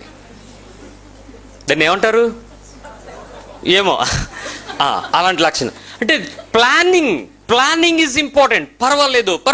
మీలో చాలా మందికి ప్లానింగ్ లేదు. ఎవరు కూడా మీరు కట్టవలసినటువంటి ప్రభుత్వానికి ఖజానాకు వెళ్ళవలసినటువంటి సొమ్ములో 1 పైసా ఇంట్రెస్ట్ ఎప్పుడు కట్టడానికి వీల్లేదు. ఎక్స్ట్రా కరెంటు బిల్ ఎంతవరకు లాస్ట్ డేట్ ఇచ్చాడో బిఫోర్ ద డేట్ మీరు పే చేయాలి. మీకు ఏ bills, phone bill before time pay చేయాలి. పర్వాలేదులే ఎంతో అవ్వదులే, 2% కదా, పర్వాలేదులే 1% కదా. నో, దేవుని సొమ్ముకి నువ్వు లెక్కదారుడివి. ఒక్కరోజు కూడా నువ్వు ఆలస్యంగా పే చేయడానికి కుదరదు. ఒక్క నిమిషం, ₹1 కూడా ఇంట్రెస్ట్ పే చేయడానికి కుదరదు. You have to pay on the time. Planning. నీ జీవితంలో సరైన సర్దుబాటు చేసుకునే మనస్తత్వం నీకుంటే ఆ పని నువ్వు చేయగలుగుతావు. లేకపోతే ఎప్పుడైనా కట్టచ్చులే, ఎలాగూ డేట్ దాటిపోయింది కదా, ₹20 కదా ఫైను. ఆ ₹20 దేవుడు నీకు ఇవ్వడానికి ఎంత ప్రయాసపడాలో తెలుసా? లేనప్పుడు నువ్వు అడుక్కుని చూడు, తెలుసు దాని విలువేంటో. ఉన్నప్పుడు దాన్ని దూబరా చేయడానికి కానీ నువ్వు దొంగతనం చేయడానికి కానీ కుదరదు. Every time. నంబర్ 7, 6 ప్రశ్నలకి నీకు 6 సమాధానాలు ఉండాలి, లేకపోతే ఎక్కడున్నావు చూసుకో. నంబర్ 7, ప్రతి విషయంలో నా మాట జాగ్రత్తగా రండి. ప్రతి విషయంలో సామాన్యంగా నన్ను నేను అదుపులో ఉంచుకున్నానా? చెప్పండి ఒకసారి. సామాన్యంగా నన్ను నేను అదుపులో. ఎవ్రీ డే సింపుల్ లైఫ్లో నువ్వు ఉండాలి, నిన్ను నువ్వు అదుపులో ఉండాలి, నీ కంట్రోల్లో నువ్వు ఉండాలి. ఉన్నావా? ఎవరి కంట్రోల్లోకి వెళ్ళిపోయారా? కొంతమందికి వెన్నుపోసు మనకుండదు, ఇంకెక్కడో ఉంటుంది. అది ఊగితే ఇక్కడ ఊగుతుంది. అన్నీ అక్కడ అడిగి డెసిషన్స్ జరుగుతూ ఉంటాయి. కాదు, ఇప్పుడు చెప్పు, అన్ని విషయాల్లో నువ్వు సింపుల్గా ఉన్నావా? Want to become rich? గొప్పగా కనపడాలనుకున్నావా? డాబ్గా కనపడాలనుకున్నావా? దర్పంగా కనపడాలనుకున్నావా? సింపుల్గా కనపడాలనుకున్నావా? ఎవ్రీ ఇష్యూ, ప్రతి విషయంలో నేను నువ్వు సింపుల్గా ఉండాలి. అట్ ద సేమ్ టైం నన్ను నేను అదుపులో ఉంచుకుంటున్నానా లేదా? నేను కంట్రోల్లో ఉన్నానా లేదా? am I in control or not? ఎక్కడ కంట్రోల్ దాటుతున్నావు? ఏ విషయాలు బట్టి నువ్వు అవుట్ ఆఫ్ కంట్రోల్ అయిపోతున్నావు, అవుట్ ఆఫ్ ఎమోషన్ అవుతున్నావు, అవుట్ ఆఫ్ బర్స్ట్ అవుతున్నావు? ఎక్కడ? మిమ్మల్ని మీరు అన్ని విషయాల్లో కంట్రోల్లో ఉంచుకుంటున్నారా? అన్నిట్లో అదుపులో ఉంటున్నారా? మాట్లాడుతున్నారా? వినబడుతుందా? అర్థమవుతుందా? మొహాలు ఏంటి అలా కొంచెం క్వశ్చన్ మార్కులు రకరకాలుగా మార్చుకు చూస్తున్నారు నన్ను? నేను చెప్తున్నది వాక్యమే. ఆలోచించండి. నీ క్రైస్తవ విశ్వాసంలో ఎవ్రీ ఇష్యూ సింపుల్గా కనపడాలి. నేను మళ్ళీ సింపుల్ అనే పదానికి మీకు నిర్వచనం చెప్తున్నాను. నువ్వు ఒకవేళ ₹1,00,000 జీతగాడు అయితే ₹1,00,000 చీర కట్టుకో, తప్పేం లేదు. మంచి బట్టలు వేసుకో, తప్పేం లేదు. But simplicity is not with cloth, it is with your brain. నేను చాలామందిని చూశాను. ఒకసారి మా డాక్టర్ అమ్మ గారు మాట్లాడుతూ చెప్తున్నారు, అన్న ఆవిడ శాలరీ ఎంతో తెలుసా అంది. ఆవిడ ఆల్మోస్ట్ కాటన్ చీర కట్టుకుని వచ్చింది ఆవిడ ఆ సెమినార్కి. నేను ఒకసారి ఆవిడ చూసి ఎంత ఉంటుందమ్మా, 2 lakhs అన్నాను. ఏంటమ్మా ఆ వయసులో 2 లక్షలు ఇస్తారు ఆవిడకి? 2 lakhs అన్న. మరి ఆవిడేంటి అంత సింపుల్గా ఉందండి? ఆవిడ అంత సింపుల్గా ఉండడమే ఇప్పుడు మనం మాట్లాడుకోవడానికి సబ్జెక్ట్ అయిందన్నా అంది ఆవిడ. 2 lakhs ఆవిడ తీసుకుంటున్న ఒక జీతగాతే కాటన్ చీర ఒక 200 రూపాయల లోపు కూడా ఉంటుంది. అది కట్టుకుని అంత పెద్ద సెమినార్ అటెండ్ అయింది. మనమైతే ఎలా ఉంటుంది చెప్పండి? బ్రాండింగ్లు, తగ్గం. నిన్న ఒక పాస్టర్ గారు ఎదురుగా వస్తాను, పొట్ట తన్నేస్తుంది, నొక్కుతాడు లోపలికి, లాగుతాడు పైకి, బెల్ట్ ఇలా పైకి పెడుతున్నాడు. మేమేమో నవ్వుకుంటున్నాం. నన్ను మా పక్కన పాస్టర్ గారు అన్నాడు, అన్నయ్య ఆ బెల్ట్ సంగతి ఏంటో మీకే తెలుసు చూడండి అన్నాడు. టామీ హైల్ఫిగర్ బెల్ట్, బ్రాండెడ్ బెల్ట్, అది కనపడాలని తిప్పలది మొత్తానికి ఎగదీసి సీరియస్గా వెళ్తాను. పాస్టర్ గారు బెల్ట్ కనబడింది అన్నాను. అంటే అమెరికా వెళ్ళాను పాస్టర్ గారు మొన్న అన్నాడు. ఈ గుండీలు తీసేసి ఇక్కడ ఇనప గుండీలు అవి పెట్టాడు. ఈ మామూలు మనమేమో గుండీలు పెట్టుకున్నాం, ఆయన ఏదో పెట్టుకున్నాడు. ఏంటంటే అమెరికా వెళ్ళాను బెదరమన్న, అమెరికా కనపడాలి. సింపుల్ పోయింది. ఎలా వచ్చింది? రిచ్. తప్పేమి లేదు. నీ ఆస్తికి తగినట్టుగా నువ్వు తయారవటం దేవుడేమి కాదన్నాడు. అలంకరించుకోవటం తప్పు కాదు. దానికి నీకు నీ వ్యక్తిత్వం లోపల సింప్లిసిటీ రాకపోతే నీకున్నటువంటి అసెసరీస్ను బట్టి నీ రిచ్నెస్ని తెచ్చుకోవటం వల్ల ఉపయోగం ఏముంది? నిజానికి నీ ఒంటి మీద 1,00,000 రూపాయలు మంచి హారమే వేసావు అనుకోండి, నీకు 1,00,000 రూపాయల హారం వేయడాన్ని బట్టి నీకు విలువ వస్తుందా? నీ మీద 1,00,000 రూపాయలు వేసిన హారానికి విలువ పెరుగుద్దా? మనుషులు నీ దగ్గరకు వచ్చి ఏమంటారు? వదినా ఈ హారం, అంతేగాని ఈ హారం వేసుకుని నువ్వు పోగనవు అని ఎవడని అంటాడా? తేలిపోయింది అక్కడే నువ్వు విలువ, హారం విలువ. నువ్వేమో మనుషులందరికీ కనబడేలాగా ఆ కెమెరా ముందే నడుస్తూ ఉంటాయి. జాగ్రత్త. నీ విశ్వాస జీవితంలో సామాన్యంగా ఉండాలి. నన్ను నేను అదుపులో ఉంచుకుంటున్నానా? Am I in my control? మీరు ఎప్పుడైనా అదుపు తప్పడం మీకు తెలిసిందా? అదుపు తప్పి ప్రవర్తించడం మీకు తెలిసిందా? తెలుసా లేదా? అప్పటి వరకు కంట్రోల్లో ఉంటాం. వెళ్ళను నన్ను ఎవడు తీసుకెళ్ళడు. కానీ సడన్గా ఆ సెకండ్లో తారం తెగినట్టే దబ్బుని వెళ్ళిపోతాం అంతే. ఇంట్లోనే ఉంటారు యవనస్తులు. ఎక్కడికి వెళ్ళట్లేదు మామీ, అరగంట కంట్రోల్, 15 నిమిషాలు కంట్రోల్, 10 నిమిషాలు నెగిటివ్ టైం కింద పడిపోతూ ఉంది. అప్పుడు పిల్లోళ్ళలో టెన్షన్ స్టార్ట్ అయిపోతాయి. ఇలా కదులుతుంటాడు, టీవీ ఛానల్ మారుస్తుంటాడు, అటు చూస్తుంటాడు, ఇటు చూస్తుంటాడు. ఏమైపోతుంటుంది? లోపల ప్రాబ్లం ఏంటి? ఫ్యూజులన్నీ ఆ శాటిలైట్ ర్యాకెట్ పైకి వెళ్ళడానికి కింద ముందు ఫీజులు తెగుతూ ఉంటాయి. టక్ టక్ టక్ టక్ టక్ మన ఫైరింగ్ స్టార్ట్ అవుతుంది. జంప్, సడన్గా జంప్. నిన్ను నువ్వు కంట్రోల్ చేసుకోవడం దాటిపోతున్నావు. తప్పు చేసేటప్పుడు నువ్వు ఆ పని చేస్తావు, పాపం చేసేటప్పుడు ఆ పని చేస్తావు, శరీరేచ్ఛలు నెరవేర్చుకునేటప్పుడు నువ్వు ఆ పని చేస్తావు. మనుషుల అదుపు దాటి నా స్వతంత్రతను నేను సంపాదించుకోవాలని ప్రయత్నం చేసేటప్పుడు, దేవుని అదుపును దాటి నువ్వు పనిచేసేటప్పుడు ఆ విచ్చలవిడితనానికి అలవాటు పడతావు. జాగ్రత్త. ఎంతో దూరంలో లేవు నువ్వు సాతాను చేతిలో పడటానికి. నెంబర్ 8, నేను చెయ్యదలిచినటువంటి మంచిని ఆసక్తితో చురుకుతో చేస్తున్నానా? ఈరోజు నేను చేయాల్సి అనుకున్న మంచి ఆసక్తితో చేయాలి, చురుకుగా చేయాలి. మళ్ళీ చెప్పండి, 2 పదాలు వాడండి. ఆసక్తి, చురుకుగా. చేయాలనుకునేటువంటి పనిని ఆసక్తిగా చేయటం, చురుకుగా చేయటం దేవుని నీతి. చాలా యాక్టివ్గా ఉండాలి, చాలా షార్ప్గా చేయాలి, హ్యాపీగా చేయాలి. ఒక్కసారి మీరు చేయాలనుకుంటున్నటువంటి పనులు, మీ రెగ్యులర్ పనులు, దయచేసి తల్లులారా మీ అందరికీ ప్రేమతో చేతులు జోడించి చెప్తున్నాను, పొద్దున్నే లేచేటప్పటికి ముందు మీరు 3-4 మార్చకండి. ఎప్పుడు ఒకేలాగా ఉండండి. మీరు లేచిన వెంటనే ముందు కాస్త నవ్వండి. దేవా బతికించావయ్యా అనండి. ఈ పూట కూడా లేచానా అనకండి. మీరు నవ్వితే మీ ఇంటి వాళ్ళు నవ్వుతారు. మీరు అన్నారు అనుకోండి, ఇంక ఇంట్లో వాళ్ళ పరిస్థితి ఏంటి? రే మమ్మీ మూడు బాగలేదురండి, ఉండేడి ఏదో తేడాగా ఉంది, ఇంకా ఆ రోజు అంతా తేడాయే. Every day start with a good smile, good cheer. దానికి డబ్బులు ఏం అక్కర్లేదు, అస్సలు డబ్బులు అక్కర్లేదు. ఏ డాక్టర్ తీసుకోడు మీ నెవ్వుని. పొద్దున్నే లేచిన వెంటనే ఒక మంచి ఆనందంగా సంతోషంగా జస్ట్ గాడిదా టైం అయింది లెగరా బా సుప్రభాతం, డిఫరెంట్ వర్డ్ వాడు, ఇంకొంచెం కొత్తగా వాడు. అదే పదాలు అంటే నీ హృదయము లోపల నిండింది నోరు మాట్లాడద్ది. నీ హృదయము సంతోషంతో నిండితే నోరు సంతోషపు శబ్దాలను ఇస్తుంది. చేర్ఫుల్ వాయిస్, స్మైలీ ఫేస్, ఆ ప్లేస్ అట్రాక్టివ్గా. మీరు మీ భర్తలతో మాట్లాడేటప్పుడు, మీరు మీ భార్యలతో మాట్లాడేటప్పుడు, మీ పిల్లలతో మాట్లాడేటప్పుడు, మీ పనివారితో మాట్లాడేటప్పుడు మీ మూడ్లు ఆపండి, కొంచెం కంట్రోల్లో ఉండండి. యాజ్ ఎ కొత్త దినము. దేవుని వాక్యం ఏం చెప్తుంది? ఇది యెహోవా ఏర్పాటు చేసిన దినం. దీనిలో నువ్వేం చేయాలి? ఉత్సహించి, సంతోషించి, ఆనందించి. 3 మాట మళ్ళీ చెప్పండి. ఏడుతూ చెప్పకండి. ఉత్సహించండి. ఎలా చెప్పాలి? అలా చెప్పండి. ఉత్సహించి, సంతోషించి, ఆనందించి. లేకంగానే నీరసం. ఏంటంటే షుగర్ డౌను, బీపీ అప్పు, వెనక నొప్పి, పని అమ్మాయి రానుంది, కరెంట్ లేదు, గ్యాస్ అయిపోయింది, ఇల్లు ఎవడు తుడుతాడు, వీడికి పరీక్ష తీసుకెళ్ళాలి, మధ్యాహ్నం. అర్రే, నీకున్న సమస్యలు ప్రపంచంలో ముషారఫ్కి లేదు. ఓల్డ్ సమస్యలు ఎవడిగాడికి ఉన్నాయి. నువ్వు ఒకసారి ఆలోచించుకో. నీ హృదయము దేవుని కొరకు గంతులు వేయాలి ఎవ్రీడే. ఎన్ని సమస్యలున్నా అద్భుతంగా దేవుడు రాత్రి జరిపించాడమ్మా. భూమిని తన చుట్టూ తను తిరుగుతూ, సూర్యుని చుట్టూ తిరిగిస్తూ ఒక దినాన్ని మార్పించాడమ్మా. ఉదయకాలం నువ్వు లేచేటప్పటికి సూర్యోదయాన్ని పెట్టాడు. నువ్వు ఉత్సహించి ఆనందించాలని చూస్తున్నాడు. He wants to see your face, he wants to listen your words. లేచిన వెంటనే సంతోషంగా మాట్లాడండి, ఆనందంగా మాట్లాడండి, తృప్తిగా మాట్లాడండి. ఈరోజు దేవుడు నాకు ఇచ్చాడని ఆ కృతజ్ఞత కలిగేలాగా కనపడండి. ఉదయకాలం లేచిన వెంటనే మీరు చాలా సంతోషంగా ఆ విషయాన్ని మీరు మంచిగా చేయడానికి ప్రయత్నించండి. వంటగదిలోకి వెళ్ళినప్పుడు, మీరు పనులు చేసేటప్పుడు everyday rejoice in the lord. మరలా చెప్తున్నాను, ప్రభునందు ఆనందించండి. ఎందుకు? దేవుని పద్ధతి. మీ ఆనందంతో ప్రభు పనిచేయాలనుకుంటాడు. కానీ మీరు అక్కడ ఏం చేస్తారంటే, ఇలాగా ఈ మా 5-6 సంవత్సరం ఈ కొంపకి మా అమ్మ వద్దంటుంటే ఆ పాస్టర్ మంచి సంబంధం అని తెచ్చి తగలగట్టాడు చూడు.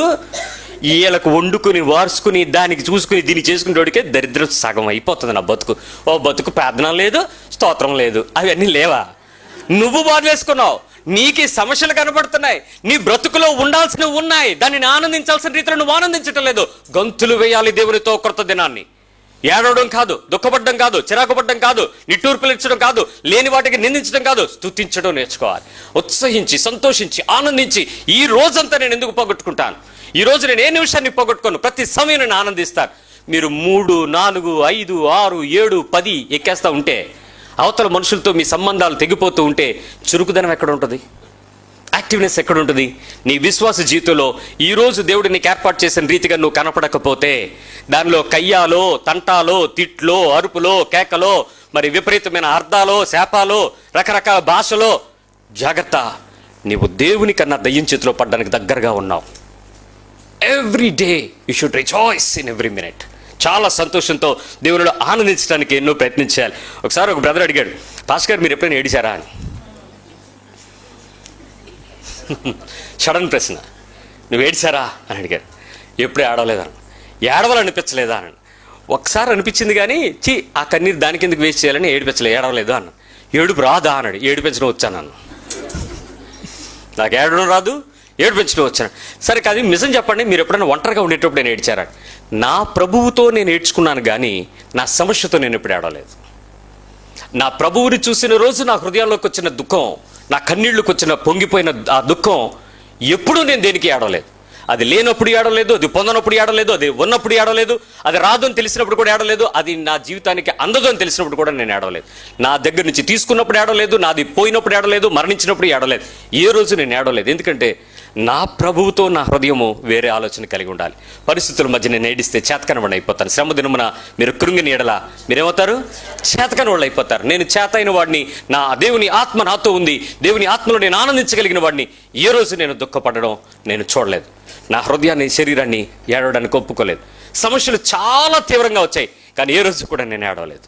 నేను దేవుని దగ్గర తప్ప. అంటే ప్రతి సందర్భం నువ్వు గుర్తు చేసుకో. నీ జీవితంలో ఏడవడానికే సందర్భం ఎతికితే ఆనందించడానికి ఎన్ని సందర్భాలు ఎత్తుకోవచ్చు. సో రిజాయిస్ ఇన్ గాడ్ ప్రతి నిమిషంలో కూడా. నంబర్ 9, నేను మాట్లాడేది, మళ్ళీ చెప్తున్నాను, నేను మాట్లాడేది, నేను చెప్పేది ప్రతి దానిలో చెప్పిన ఆనందం సరిపోయేంత ఉందా? నేను మాట్లాడేది, నేను చెప్పేది, చెప్పిన ఆనందం, ప్రతి దానిలో కూడా చెప్పిన ఆనందం సరిపోయినంతగా ఉందా? అంటే కొంతమంది అన్నెసరీ ఎగ్జాజరేషన్స్ మాట్లాడతారు. లేనిది చాలా చాలా చాలా గొప్పగా చెప్పేస్తారు. తీరా అక్కడికి వెళ్తే అది ఏముండదు. కొంతమంది ఏమీ లేనట్టు చెప్తారు. తీరా అక్కడికి వెళ్తే అది విపరీతంగా ఉంటుంది. ఇదేంటండి మీరు అలాగన్నారని మేము ఎలాగొచ్చామండి, ఇక్కడ చూస్తే ఎలాగుందండి అని అంటే అంతే. అంటే నీ మాటల్లో ఏం లేదో తెలుసా? యథార్థత లేదు. ఉన్నది ఉన్నట్లుగా, కలిగింది కలిగినట్లుగా, చూసింది చూసినట్లుగా జరిగింది జరిగినట్లుగా ఎగ్జాక్ట్ యాప్ట్ ప్రజెంటేషను నీ మాటల్లో ఉండాలి. నీ మాటల్లో కానీ నువ్వు చెప్పేది కానీ ఖచ్చితంగా అది ఎగ్జాక్ట్గా సరిపోయినగా ఉండాలి. ఏమండి, మీరు ఎప్పుడైనా యేసు ప్రభు గురించే మీరు చెప్పాల్సి వస్తే నీకు తెలిసింది చెప్తావా, విన్నది చెప్తావా, నీకు అర్థమైంది చెప్తావా, నువ్వు అనుకుంటుంది చెప్తావా? ఈ 4 మాటలకు వచ్చి చెప్పండి ఒకసారి నాకు. మీరు యేసు ప్రభు గురించి మీరు పక్క వాళ్ళకి చెప్పాలి, ఎవరో ఒకరికి చెప్పాలి. ఏం చెప్తారు మీరు? తెలిసిందా, అర్థమైందా, విన్నదా, అనుకుంటుందా?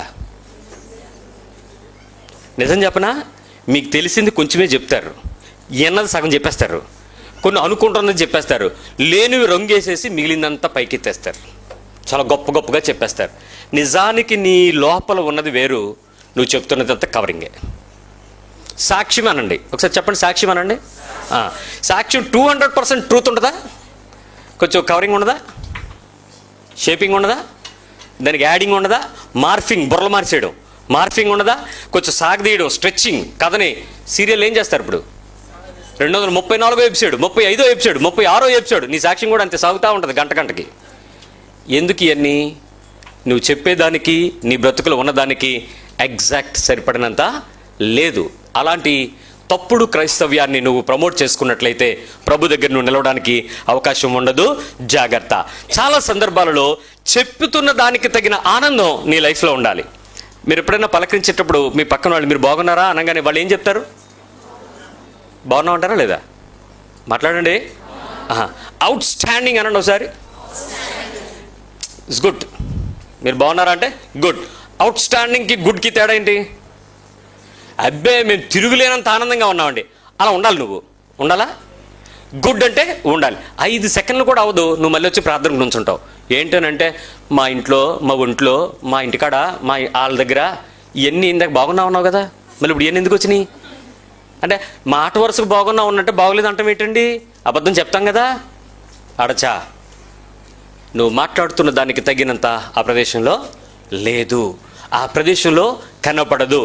యేసు ప్రభు వారి ఇంటిలో ఆయనతో పాటుగా చాలామంది మనుషులు ఉండేవారు. ఆయనకు మరి తర్వాత 2 అక్కలు ఉన్నారు, మరి 4 బ్రదర్స్ ఉన్నారు. తండ్రి గారు చనిపోయారు, తల్లిగారితో బాధ్యత. అంతమందిని పని చేసుకుంటూ వారందరికి మధ్యలో నమ్మకమైన వడ్రంగివాడిగా ఉంటూ అబద్ధం చెప్పకుండా, తప్పు చేయకుండా, లోకంలోకి వెళ్ళిపోకుండా, దేవుని నీతిని నెరవేరుస్తూ, తండ్రి దగ్గర నుంచి సాక్ష్యం కనిపెట్టుకోవడానికి ఎదురు చూస్తూ ఆయన నిర్ణయకాలం కొరకు 30 సంవత్సరాలు తల్లిదండ్రుల ఇంట తను పనిచేశాడు. Out of all the 30 years అతని లైఫ్లో ఒకటే గురి ఏంటంటే తండ్రి ఇష్టము, తండ్రి చిత్తము, తండ్రి యొక్క స్వరము, తండ్రి దగ్గర చూసింది, తండ్రి దగ్గర విన్నది, తన శరీరం ద్వారా చూపించాల్సింది మార్గముగా, తన జీవితము సత్యముగా, తన జీవితమే నీ విశ్వాస జీవితానికి ఒక జీవముగా బెంచ్ మార్క్గా సెట్ చేయాలని తన గురి. అదే విశ్వాసంతో తన పనులు చేశాడు. ఏ రోజు కూడా ఆయన జీవితంలో చెబుతున్న దానికి తగినంతగా ఆ ప్రదేశంలో లేకుండా లేదు, చెప్పని దానికి తగినట్టుగా ఉన్న వేషధారణ లేదు. అది సత్యం అంటే. ఎగ్జాక్ట్ సత్యానుసారమైనటువంటి జీవితం, పర్ఫెక్ట్గా నిలబడడానికి ప్రయత్నం. ఇప్పుడు నువ్వు ఎన్ని ప్రశ్నలు విన్నావు? ఎన్ని మార్కులు వచ్చాయి? 9 ప్రశ్నలకు ఎన్ని మార్కులు వచ్చాయి? ఒక్కొక్కరికి ఒక స్కోర్ షీట్ వచ్చింది ఇప్పుడు కదా. ఇప్పుడు మీరు నాగబాబు గారు 9 ఇస్తాడా, రోజా 10 ఇస్తుందా చూస్తారనుకోండి. 9 మార్కులకి ఎక్కడిస్తారు వాళ్ళిద్దరు? మనకే స్కోర్ ఇచ్చేస్తుంది. ముందు మనమే జడ్జిమెంట్స్. ఇప్పుడు మీకు నువ్వు జడ్జ్ చేసుకో. నాగబాబు, రోజా లేరు ఇక్కడ, నువ్వే జడ్జ్. నీ మార్కు 9కి ఎన్ని ఉన్నాయి? వినాల్సినవి 15. ఈ 9 అయిపోయినాయి, ఇంక నీకున్నవి కొన్ని. ఈ నెక్స్ట్ 6 వినేలోపు నీ మార్కుని నువ్వు సెట్ చేసుకోవడానికి ప్రయత్నం చేయి. అదర్వైజ్ నీవు దేవుని దగ్గరకు వచ్చి దేవుని దగ్గర నుంచి తీసుకునే స్వార్థ క్రైస్తవ్యంలో జీవిస్తావే తప్ప నీ వలన దేవునికి నిష్ప్రయోజనం. నీ యుద్ధోపకరణాలు ఆత్మ సంబంధంగా మారడానికి అవకాశం లేదు. కేవలం భక్తి పోరాటంలోనే గడిచిపోతావు. దేవుని దగ్గర బుద్ధిమంతులైతే ఆకాశ మండలంలో జ్యోతుల వలె ప్రకాశించాలని కోరుకుంటున్నాడు. నిన్ను చూసినప్పుడు ఆయన ఆనందిస్తాడు. ఈ భూమి మీదకి నేను ఈ బిడ్డను పంపింది నా సాక్ష్యం నిలబెట్టుకుని నా కొరకు బ్రతికి నా రాజ్యంలో నా పక్కన నిలబడడానికి అని ఆయన కోరుకుంటున్నాడు. కానీ ఈరోజు నువ్వైతే యేసుప్రభుని వాడుకుని, యేసుప్రభు పేరు చెప్పుకుని, యేసునామంలో అడుక్కుని, ఏదో ఒకటి పొందుకుని నేను కూడా ఈ భూమి మీద బాగా సంపాదించుకున్నానని సాక్ష్యం చెప్పబోతున్నావు. జాగ్రత్త. హెబ్రీ 11లో ఉన్న విశ్వాస వీరుల జాబితాలో వాళ్ళ పేర్లు నీలాంటి బ్రతుకులో ఉండేవారి పేర్లు కావు.